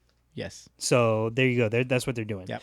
But maybe a turnaround is in place for them. I mean, obviously they're a talented team. Yeah. So So as far as the run differentials in the National League West, plus 32 for the Giants, plus 27 for the Padres, plus 40 for the Doyers, yep. and a negative 24 each for Arizona and Colorado because they suck. So the Dodgers still clearly with the run differential advantage, their offense Yeah. and their pitching should click at the same time, probably later in the Yeah. year. Yeah. So Wait till the hotter months come, especially in SoCal. You know. they have the talent to turn it around it a little bit later on. Yeah. But as far as a team that may not have the talent and needed reinforcements, that would be the Seattle Mariners. Oh, what? As you all know, that's my team. And I will rep the Mariners till the day I die. I have been tempted to leave the Mariner bandwagon. However, there's always seats. Yeah. And sometimes it's a little crowded on other teams. So I'm going to take the guaranteed spot.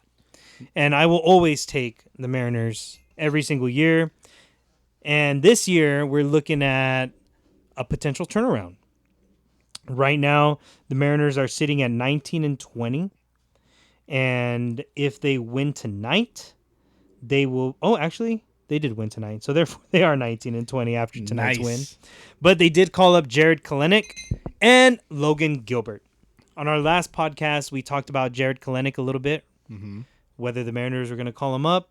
And then they did. And they did. They did. I said, especially since the no-hitter happened, that put a focus on their offense. Funny that you say since the no-hitter happened, because they almost got no hit on the night that he got called up. They almost got no hit on the night he got called up, but they did not. Dylan Moore hit a homer that game, and they did not get shut out.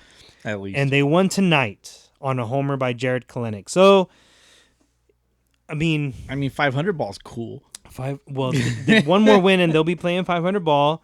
And what does it mean for Seattle? Well, from my point of view, all of their talent is up at this point.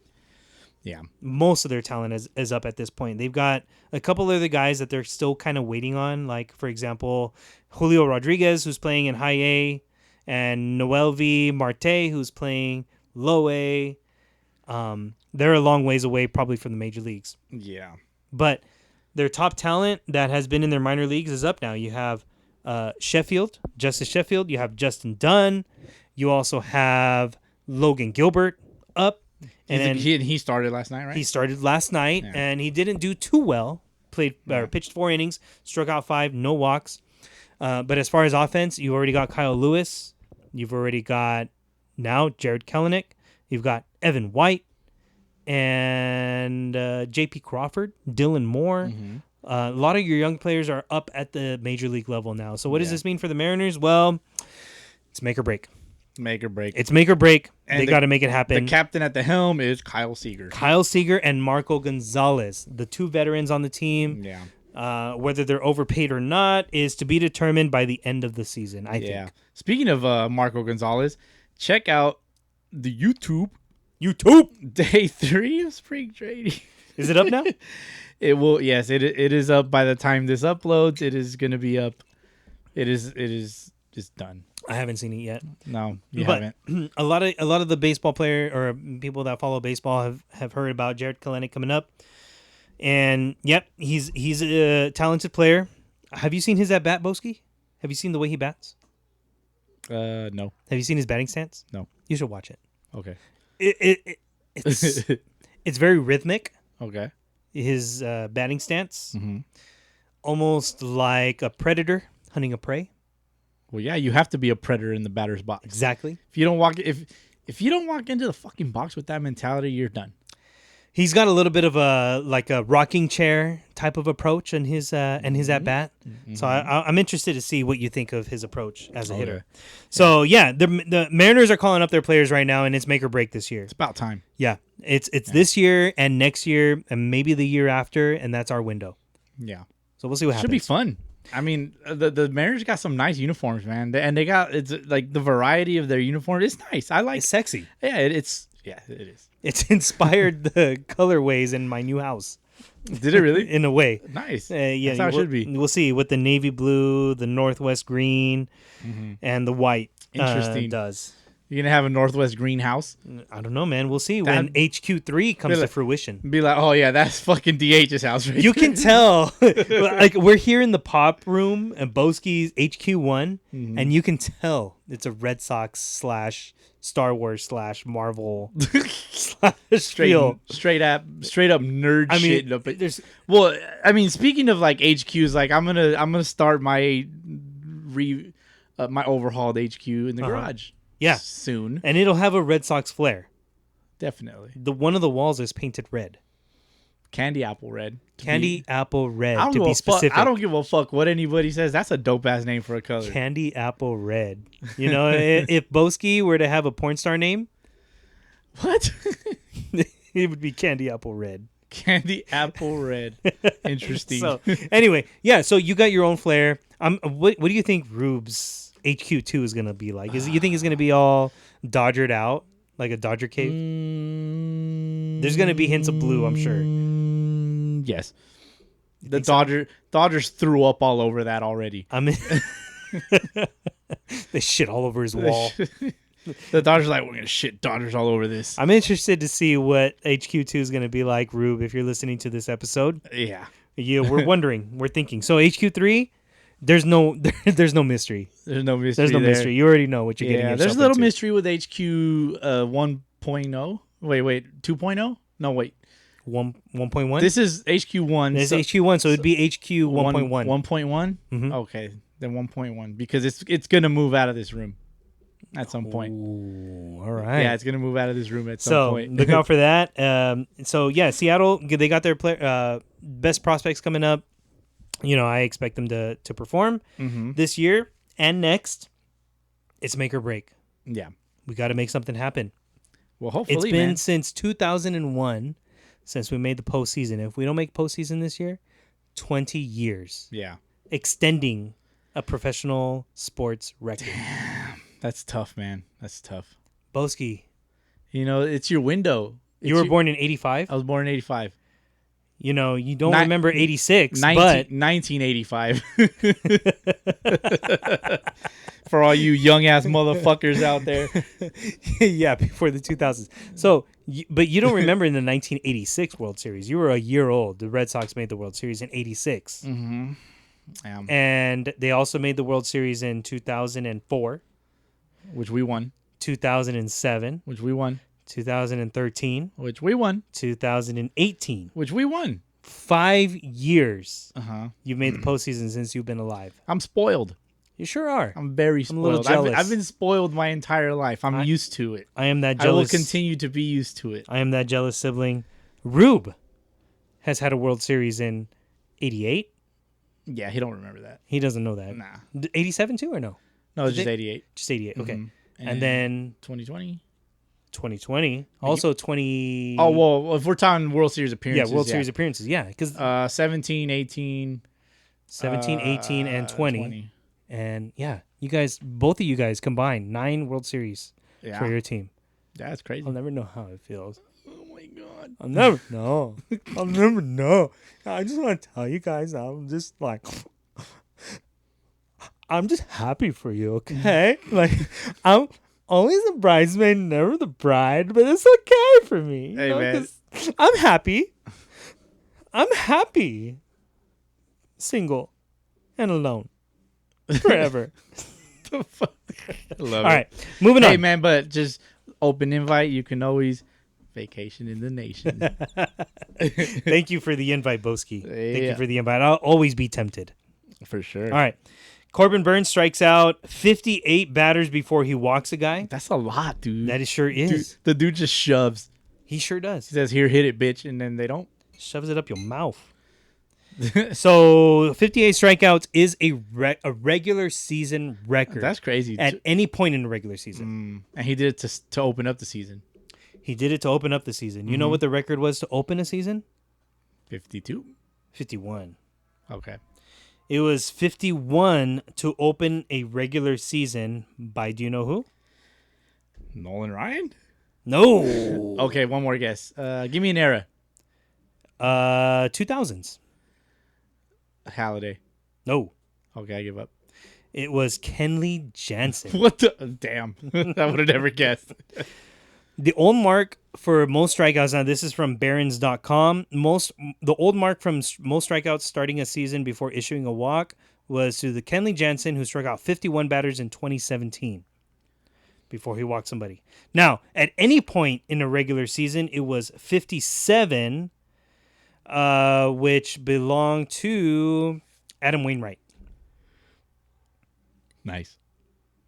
Belonged to Adam Wainwright, who struck out 57 batters before he walked a guy. So Burns, I'm sorry, 56. Burns reached 57 to break the record, Well, there you go. and he ended at 58. Dude's a stud. I have him on one of my fantasy teams. Do you really? Oh, Did God, you draft him? Yes. What position? Fuck, I don't remember. Was it like one of the early picks, or was it in the hundreds? I mean, if you continue on, I can double check that. Well, real quick. we will fact check you on that as you double check when you drafted Corbin Burns. I would say that would be a phenomenal fantasy pickup if you drafted him before the 100 mark. Corbin Burns was drafted by the Riders, 62nd overall. Wow, Bowski, I know. that is awesome scouting right there, my friend. Thank you, all the podcasts that I listened to. You guys were great. Thank you for the scouting reports. It was awesome. scouting. Yeah. He's going to do wonders for the Brewers, as well as Brandon Woodruff. That dude shoves too. They're both shoving. Yeah. Yeah. It's crazy. Albert Pujols clears waivers. This is our next topic. Albert Pujols has cleared waivers, which, if you listen to our last podcast, means that So sad. means that he can sign with anybody without that team having to pay his contract, like his $30 million a year contract. Angels will be responsible for that part of it. The check is signed, right? It is signed, it is That's it. sealed, and it has been delivered, I love that. and will continue to be delivered until until the contract runs out. This future Hall of Famer secured the bag a long time He sure ago. has. And he is now available to any team out there willing to pay the major league minimum. That's crazy. I saw a graphic. Supposedly 4 teams are interested, and he reached out to the Cardinals for a part-time role. So is there any word as to what those 4 teams are or who they are? No, I don't know.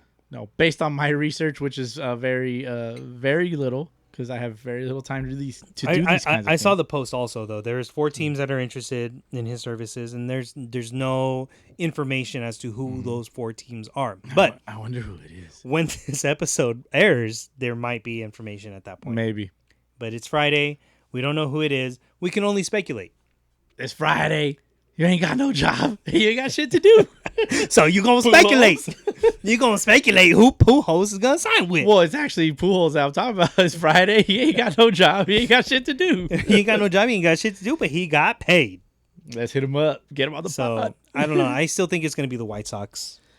I mean, they just collided, the 2 guys. Oh yeah, that's right. Abreu, first baseman for the White Sox. Abreu, he just, who was it? Today, Friday, there was a play where Hunter Dozier Hunter for the Dozier. Kansas City Royals popped the ball up on the infield, Yeah. and he just kind of put his head down and started running towards first base.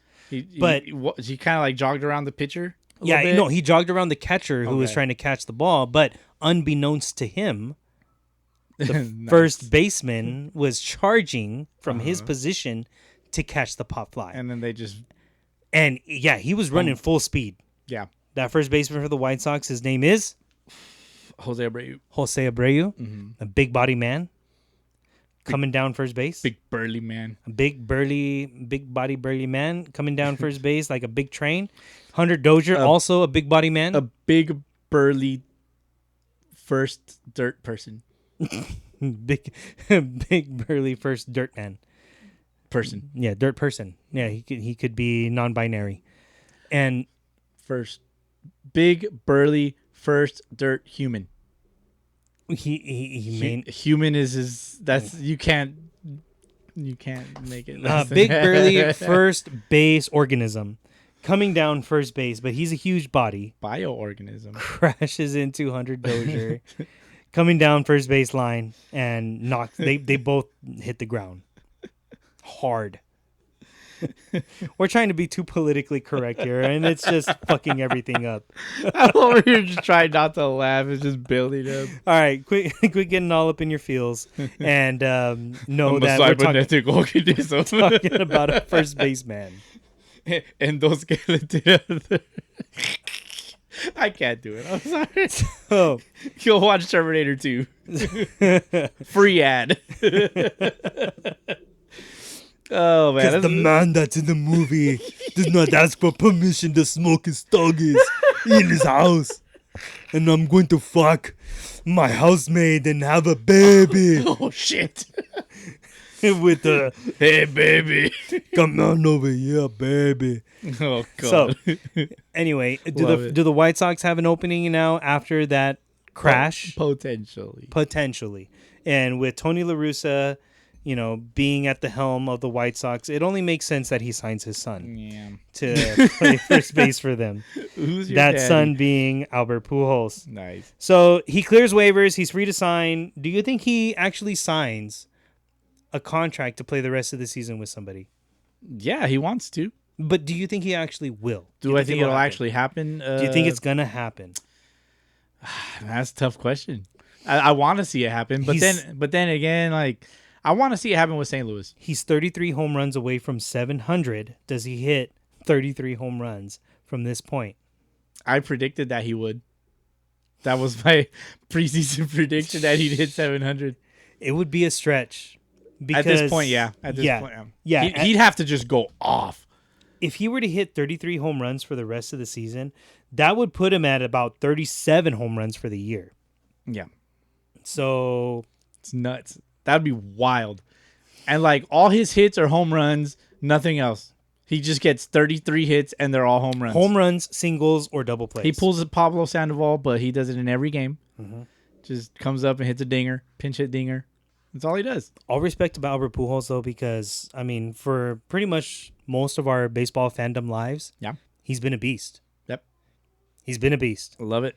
So I really do wish the best for him. I hope he does sign with somebody. Yeah. And I really do hope that he goes off and hits, those 33 home runs the rest of the year. But, internally, I don't think it's going to happen. Agreed. I don't think it's really going to happen. I don't think that he'll play with the A's. That's for sure. Definitely won't go to They Oakland. have Matt Olson. Mm-hmm. But, I mean, speaking of the A's, looks like they're trying to do the old political bluff. The Oakland A's Yeah. will Are they leaving Oakland? perhaps, that's the thing. Perhaps they will no longer be known as the Oakland A's after this season. But there's rumor that they will relocate Somewhere. somewhere else That'll be in fun. the West Coast, probably, Most likely. most likely, Yeah. in an attempt to add pressure to Oakland, the Oakland City Council, to allow them The Oakland government. get that gum and cheese, Government cheese. make some That St. quesadillas. Joe's Farm cheese. Shit bomb though. It really is. And open up a new stadium. They need a new stadium. They're Yeah. looking for a waterfront ballpark in Oakland. Which looks nice. The concept art's fucking nice, dude. Fuck. Bro, that's a destination right But there. at the same time, it's like, shit, do we got to shoot on over to Oakland Coliseum just because it's not going to exist no more? Well, I mean, no one's going to use it. Does Oakland have a history of this, though? Teams leaving their city? Of course. Really? The same team has left the city twice. Which team is that? Some team out of this sport. Do they? I was gonna say, do they play baseball? Bowski, No. you know about this team? Of course. What? I, Okay, Look at we're talking about the Raiders. Dodgers fans come hand in hand with Raiders fans. Come on now, Bowski. I mean, in most cases, it's true. It's very true. It's But- very, very, very Yeah, true. Oakland does have a history of professional teams leaving their city. Yeah. So the Raiders, the now Las Vegas Raiders, they were in Oakland. Then they went to Los Angeles. And then they went back to Oakland. And now they're in Vegas. So good for them. You know, it's like, when you're in a relationship and things aren't going that well. You're like, you know what? I'm out. Peace. Bye, Felicia. She's like, bye. All right, go. And you go, and you're like, and this wasn't as good. I think I miss my I think girl. I like Felicia. I think I like Felicia. Hi, Felicia. So you go back and you're like, hi, Felicia. And she's like, mm-hmm. Oh, you back? Oh, all of a sudden. Yeah, you know Like, what? Of course you're back. I was just thinking about things. I just think we're better off together. Oh, shit. Felicia is like, me too. And so you come to a reconciliation. But then Felicia be acting up again. Because Felicia bipolar. And then you're like, bye, Felicia. Once again. This time it's forever, Bowski. It's not. They're not coming back together. Went to a new house. New city. Straight up got a new tattoo. Yeah, man, it's a wrap. So the Oakland A's potentially could be going to Las Vegas. Do you think they're going to Vegas? It kind of makes the most. If they don't stay in Oakland, man, they got to go to Vegas. So if the Oakland A's are indeed going to leave Oakland, where do you think is the best fit for them? Vegas, Why is that? because there's so many people there. All right. I think Vegas is growing. Vegas is definitely growing. There's a lot of space out there. They're building new homes. Yep. Okay.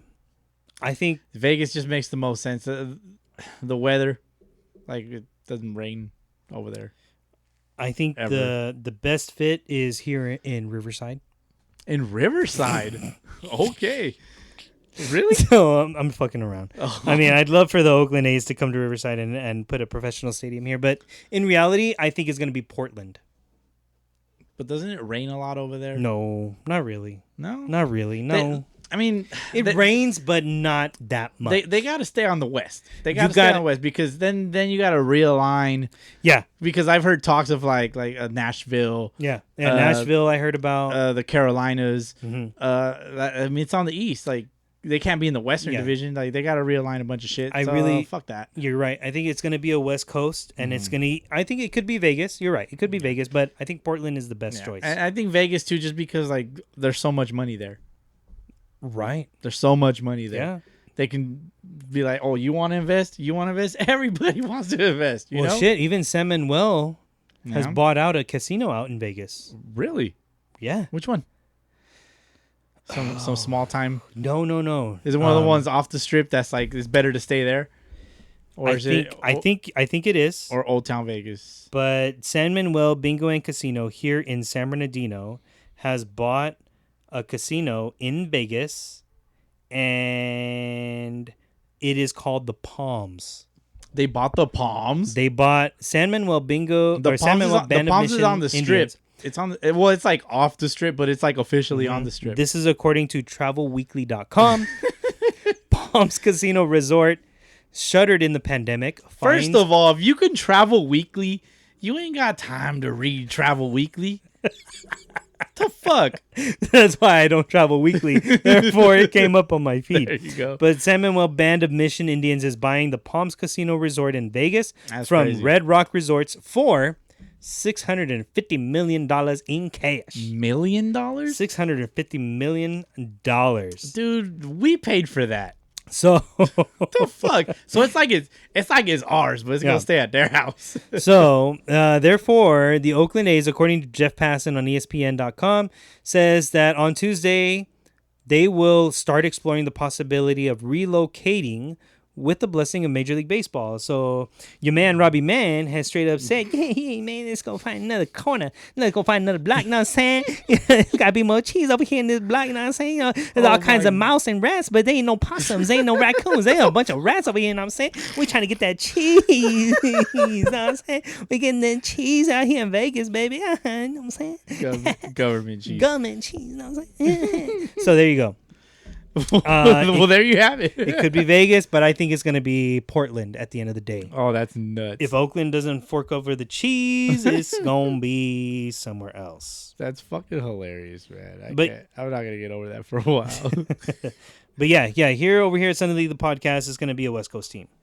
Yeah, It's got it's to got to be a West Coast team. It makes the most sense. Mm-hmm.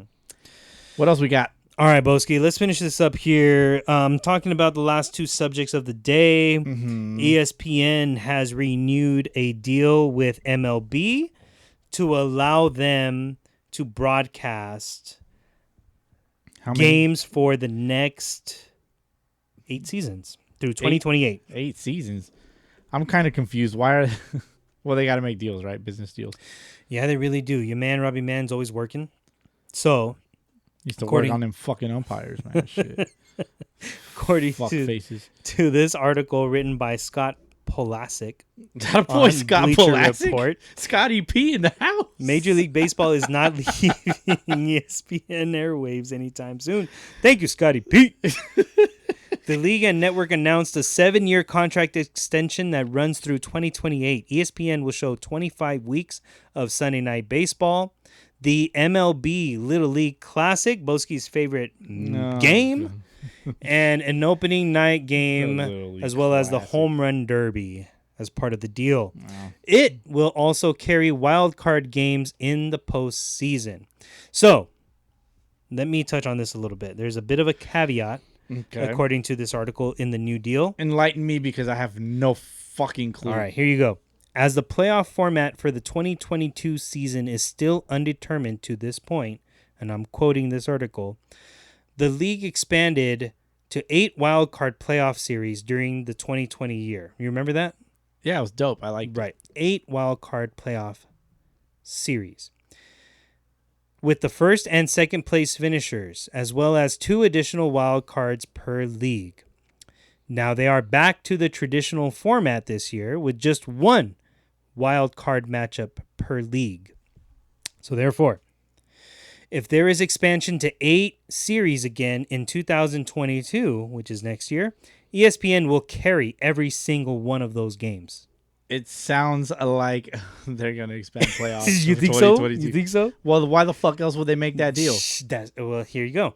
So if there is not, the network will receive 8 additional regular season games per year because they will only carry 1 of the wild card series. Oh, okay. Well, then. So, do you think, Bowski, they're going to expand playoffs next year? They're definitely going to talk about it at the new CBA. The new CBA Coming up will in take December? effect next year. Yeah. In December the end of like this that? year. It ends in December. Yeah, this year will be the last year of the current collective bargaining agreement between Expect the 2022 season to start late. MLBPA and MLB. Dude, there's a lot of stuff happening right now that is going to cause a lot. There's so much shit in the works right now, dude.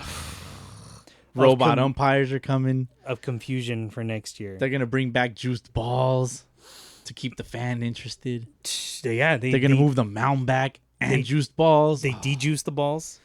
They're going to rejuice the balls. This year they're shooting blanks. But next year, there are going to be lots of babies next year. Dude. Don't catch a home run ball if you don't want a baby, because that ball is juiced. They're going to legalize sticky. They're going to legalize the sticky icky? Yeah, they're going to legalize the sticky icky, but they're going to move the mound back 1 whole foot. And they're going to make the bases bigger. The base is going to get bigger. There's going to be robots out there. And your boy They're going to be like, out, strike. Yeah. So, I don't know. But your man, Robbie Man, ain't going to sound like no robot. Your bad boy, man, Robbie Man, going to be right here. How would he say strike 3? Bitches, you be looking at that shit. Ah, bitches, go back. Oh, you bitches, that's a strike 3. Oh, you caught looking. Oh, what you looking at, motherfucker? Oh, shit. Your boy, man, Robbie Man, called you out. There you go. Anyway, no, there's a lot of changes that's going to happen. So I think at the end of this year, it's going to be a lot of question marks. The MLB and the Players Association have a lot with this to whole work through. Especially now that they each filed a grievance against each other. And we can joke about it now, but at the end of the year, we're gonna be like, fuck. Yeah, we're gonna be like, damn, the fuck we gonna talk about? What are we gonna podcast about this time? It's gonna be a labor union podcast for a little while. We still got the KBO. That's right. We still got. They're over there like, look at those peasants in America, man, arguing over money. They have no honor. We far ass. They have a big ass sword as a trophy. Oh my gosh, dude! I really hope these international leagues are not looking down and laughing at Major League Baseball at the end of the year, but it's possible. It is. It really is. It's very much possible. At the end of the year, there is no agreement and there's a lockout, and we're stuck. But we'll see. Yeah, for now, at least ESPN has a deal with baseball. Yeah, ESPN will have baseball for sure through 2028. Last topic of the night, we were talking about the MLBPA and MLB. Well, it appears that, they're headed for a lot of turmoil at the end of the year because they gonna fight. they gonna have fight night. According to Adam Wells on Bleacher Report, the union and MLB are at odds. Major League Baseball Players Association has reportedly filed a grievance against MLB stemming from the pandemic-shortened 2020 season. Per Joel Sherman of the New York Post, the MLBPA is seeking an estimated $500 million in damages from the league for not acting, quote, in good faith for last year to play as many games as possible, end quote, when the two sides were negotiating a deal.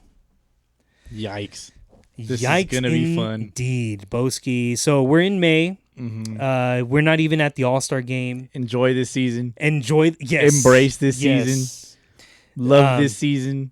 I would like to go into more details of this article, but I really don't want to because it can, get a little messy. It's going to get messy. It's going to get messy. And this one's starting to get a little long. Yep. That's what she said. So, in the end, Bowski, I'm going to enjoy baseball as much as I can. We have to. We have to because all we got.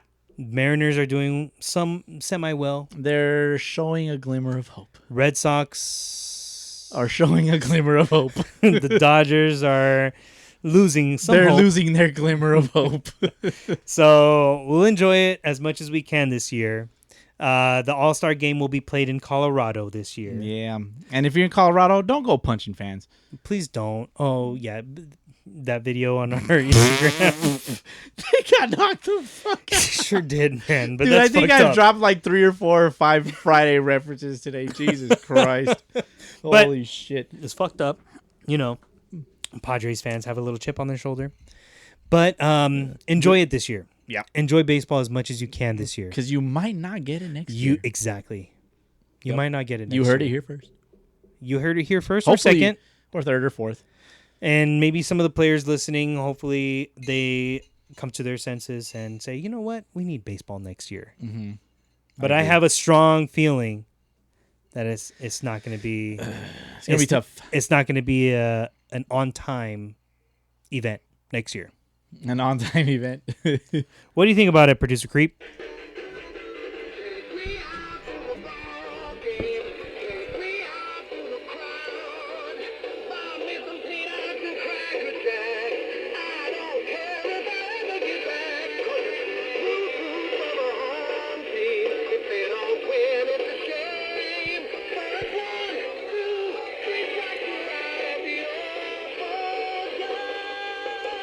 All right. Indeed it is. We will certainly take you out to a ball game this year, but you should care if you get back, because if you didn't get back, that means you got abducted. Oof, nah, not fun. And on that note, that's all I got for tonight's episode. That's all I got. That was fun. Went longer than expected. Sure did. Jesus Christ. Well, Rube, we hope you're having fun this weekend, and we look forward to HQ2. HQ2. Coming down, hopefully for one of the episodes. We should be recording something next week. In our At immediate HQ2? future. Yeah, in our immediate future. We look forward to that. Yeah. I'll be gone in Colorado. Smoke all that weed. That's not why I'm going, but I plan on doing so. There you go.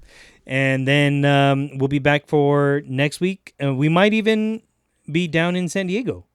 Hopefully. I hope so. That'll be fun. The Mariners play the Padres down in San Diego, and I hope to go to that game. Yeah. Bowski appears to be in agreement that he may hopefully join me in that game as well. Yep. And we'll see what happens. We'll see what happens down in San Diego. Yep. Next week. Yep. That's what you can expect. While you wait for our next episode, check out the store, check out the Instagram, check out the Twitter, check out the YouTube. It has a new vlog. Check out Soxy Time. Yep. It's Instagram. Check out Monday's Hangout. It'll be fun. It's debaucherous. It's great. I love Lots of fun. Yep. And shout out for All Angels podcast for getting Bowski on the episode. Yep. Appreciate being on there. Yeah, it wasn't Bowski on there. That's for fucking sure. It was this guy, Ralph. Kept it PG-13. That boy, Ralph. Not per request, but per I asked, and then I got a PG-13. So, Did they dub over your voice? And when you said, this motherfucker, you were like, this mother flapper. What did we say? We said some shit earlier. Anyways, but that's a wrap. All right, that's a wrap for this episode. We're good. Episode 52 in the books. Don't forget your umpire fees. $5. Catch y'all next week.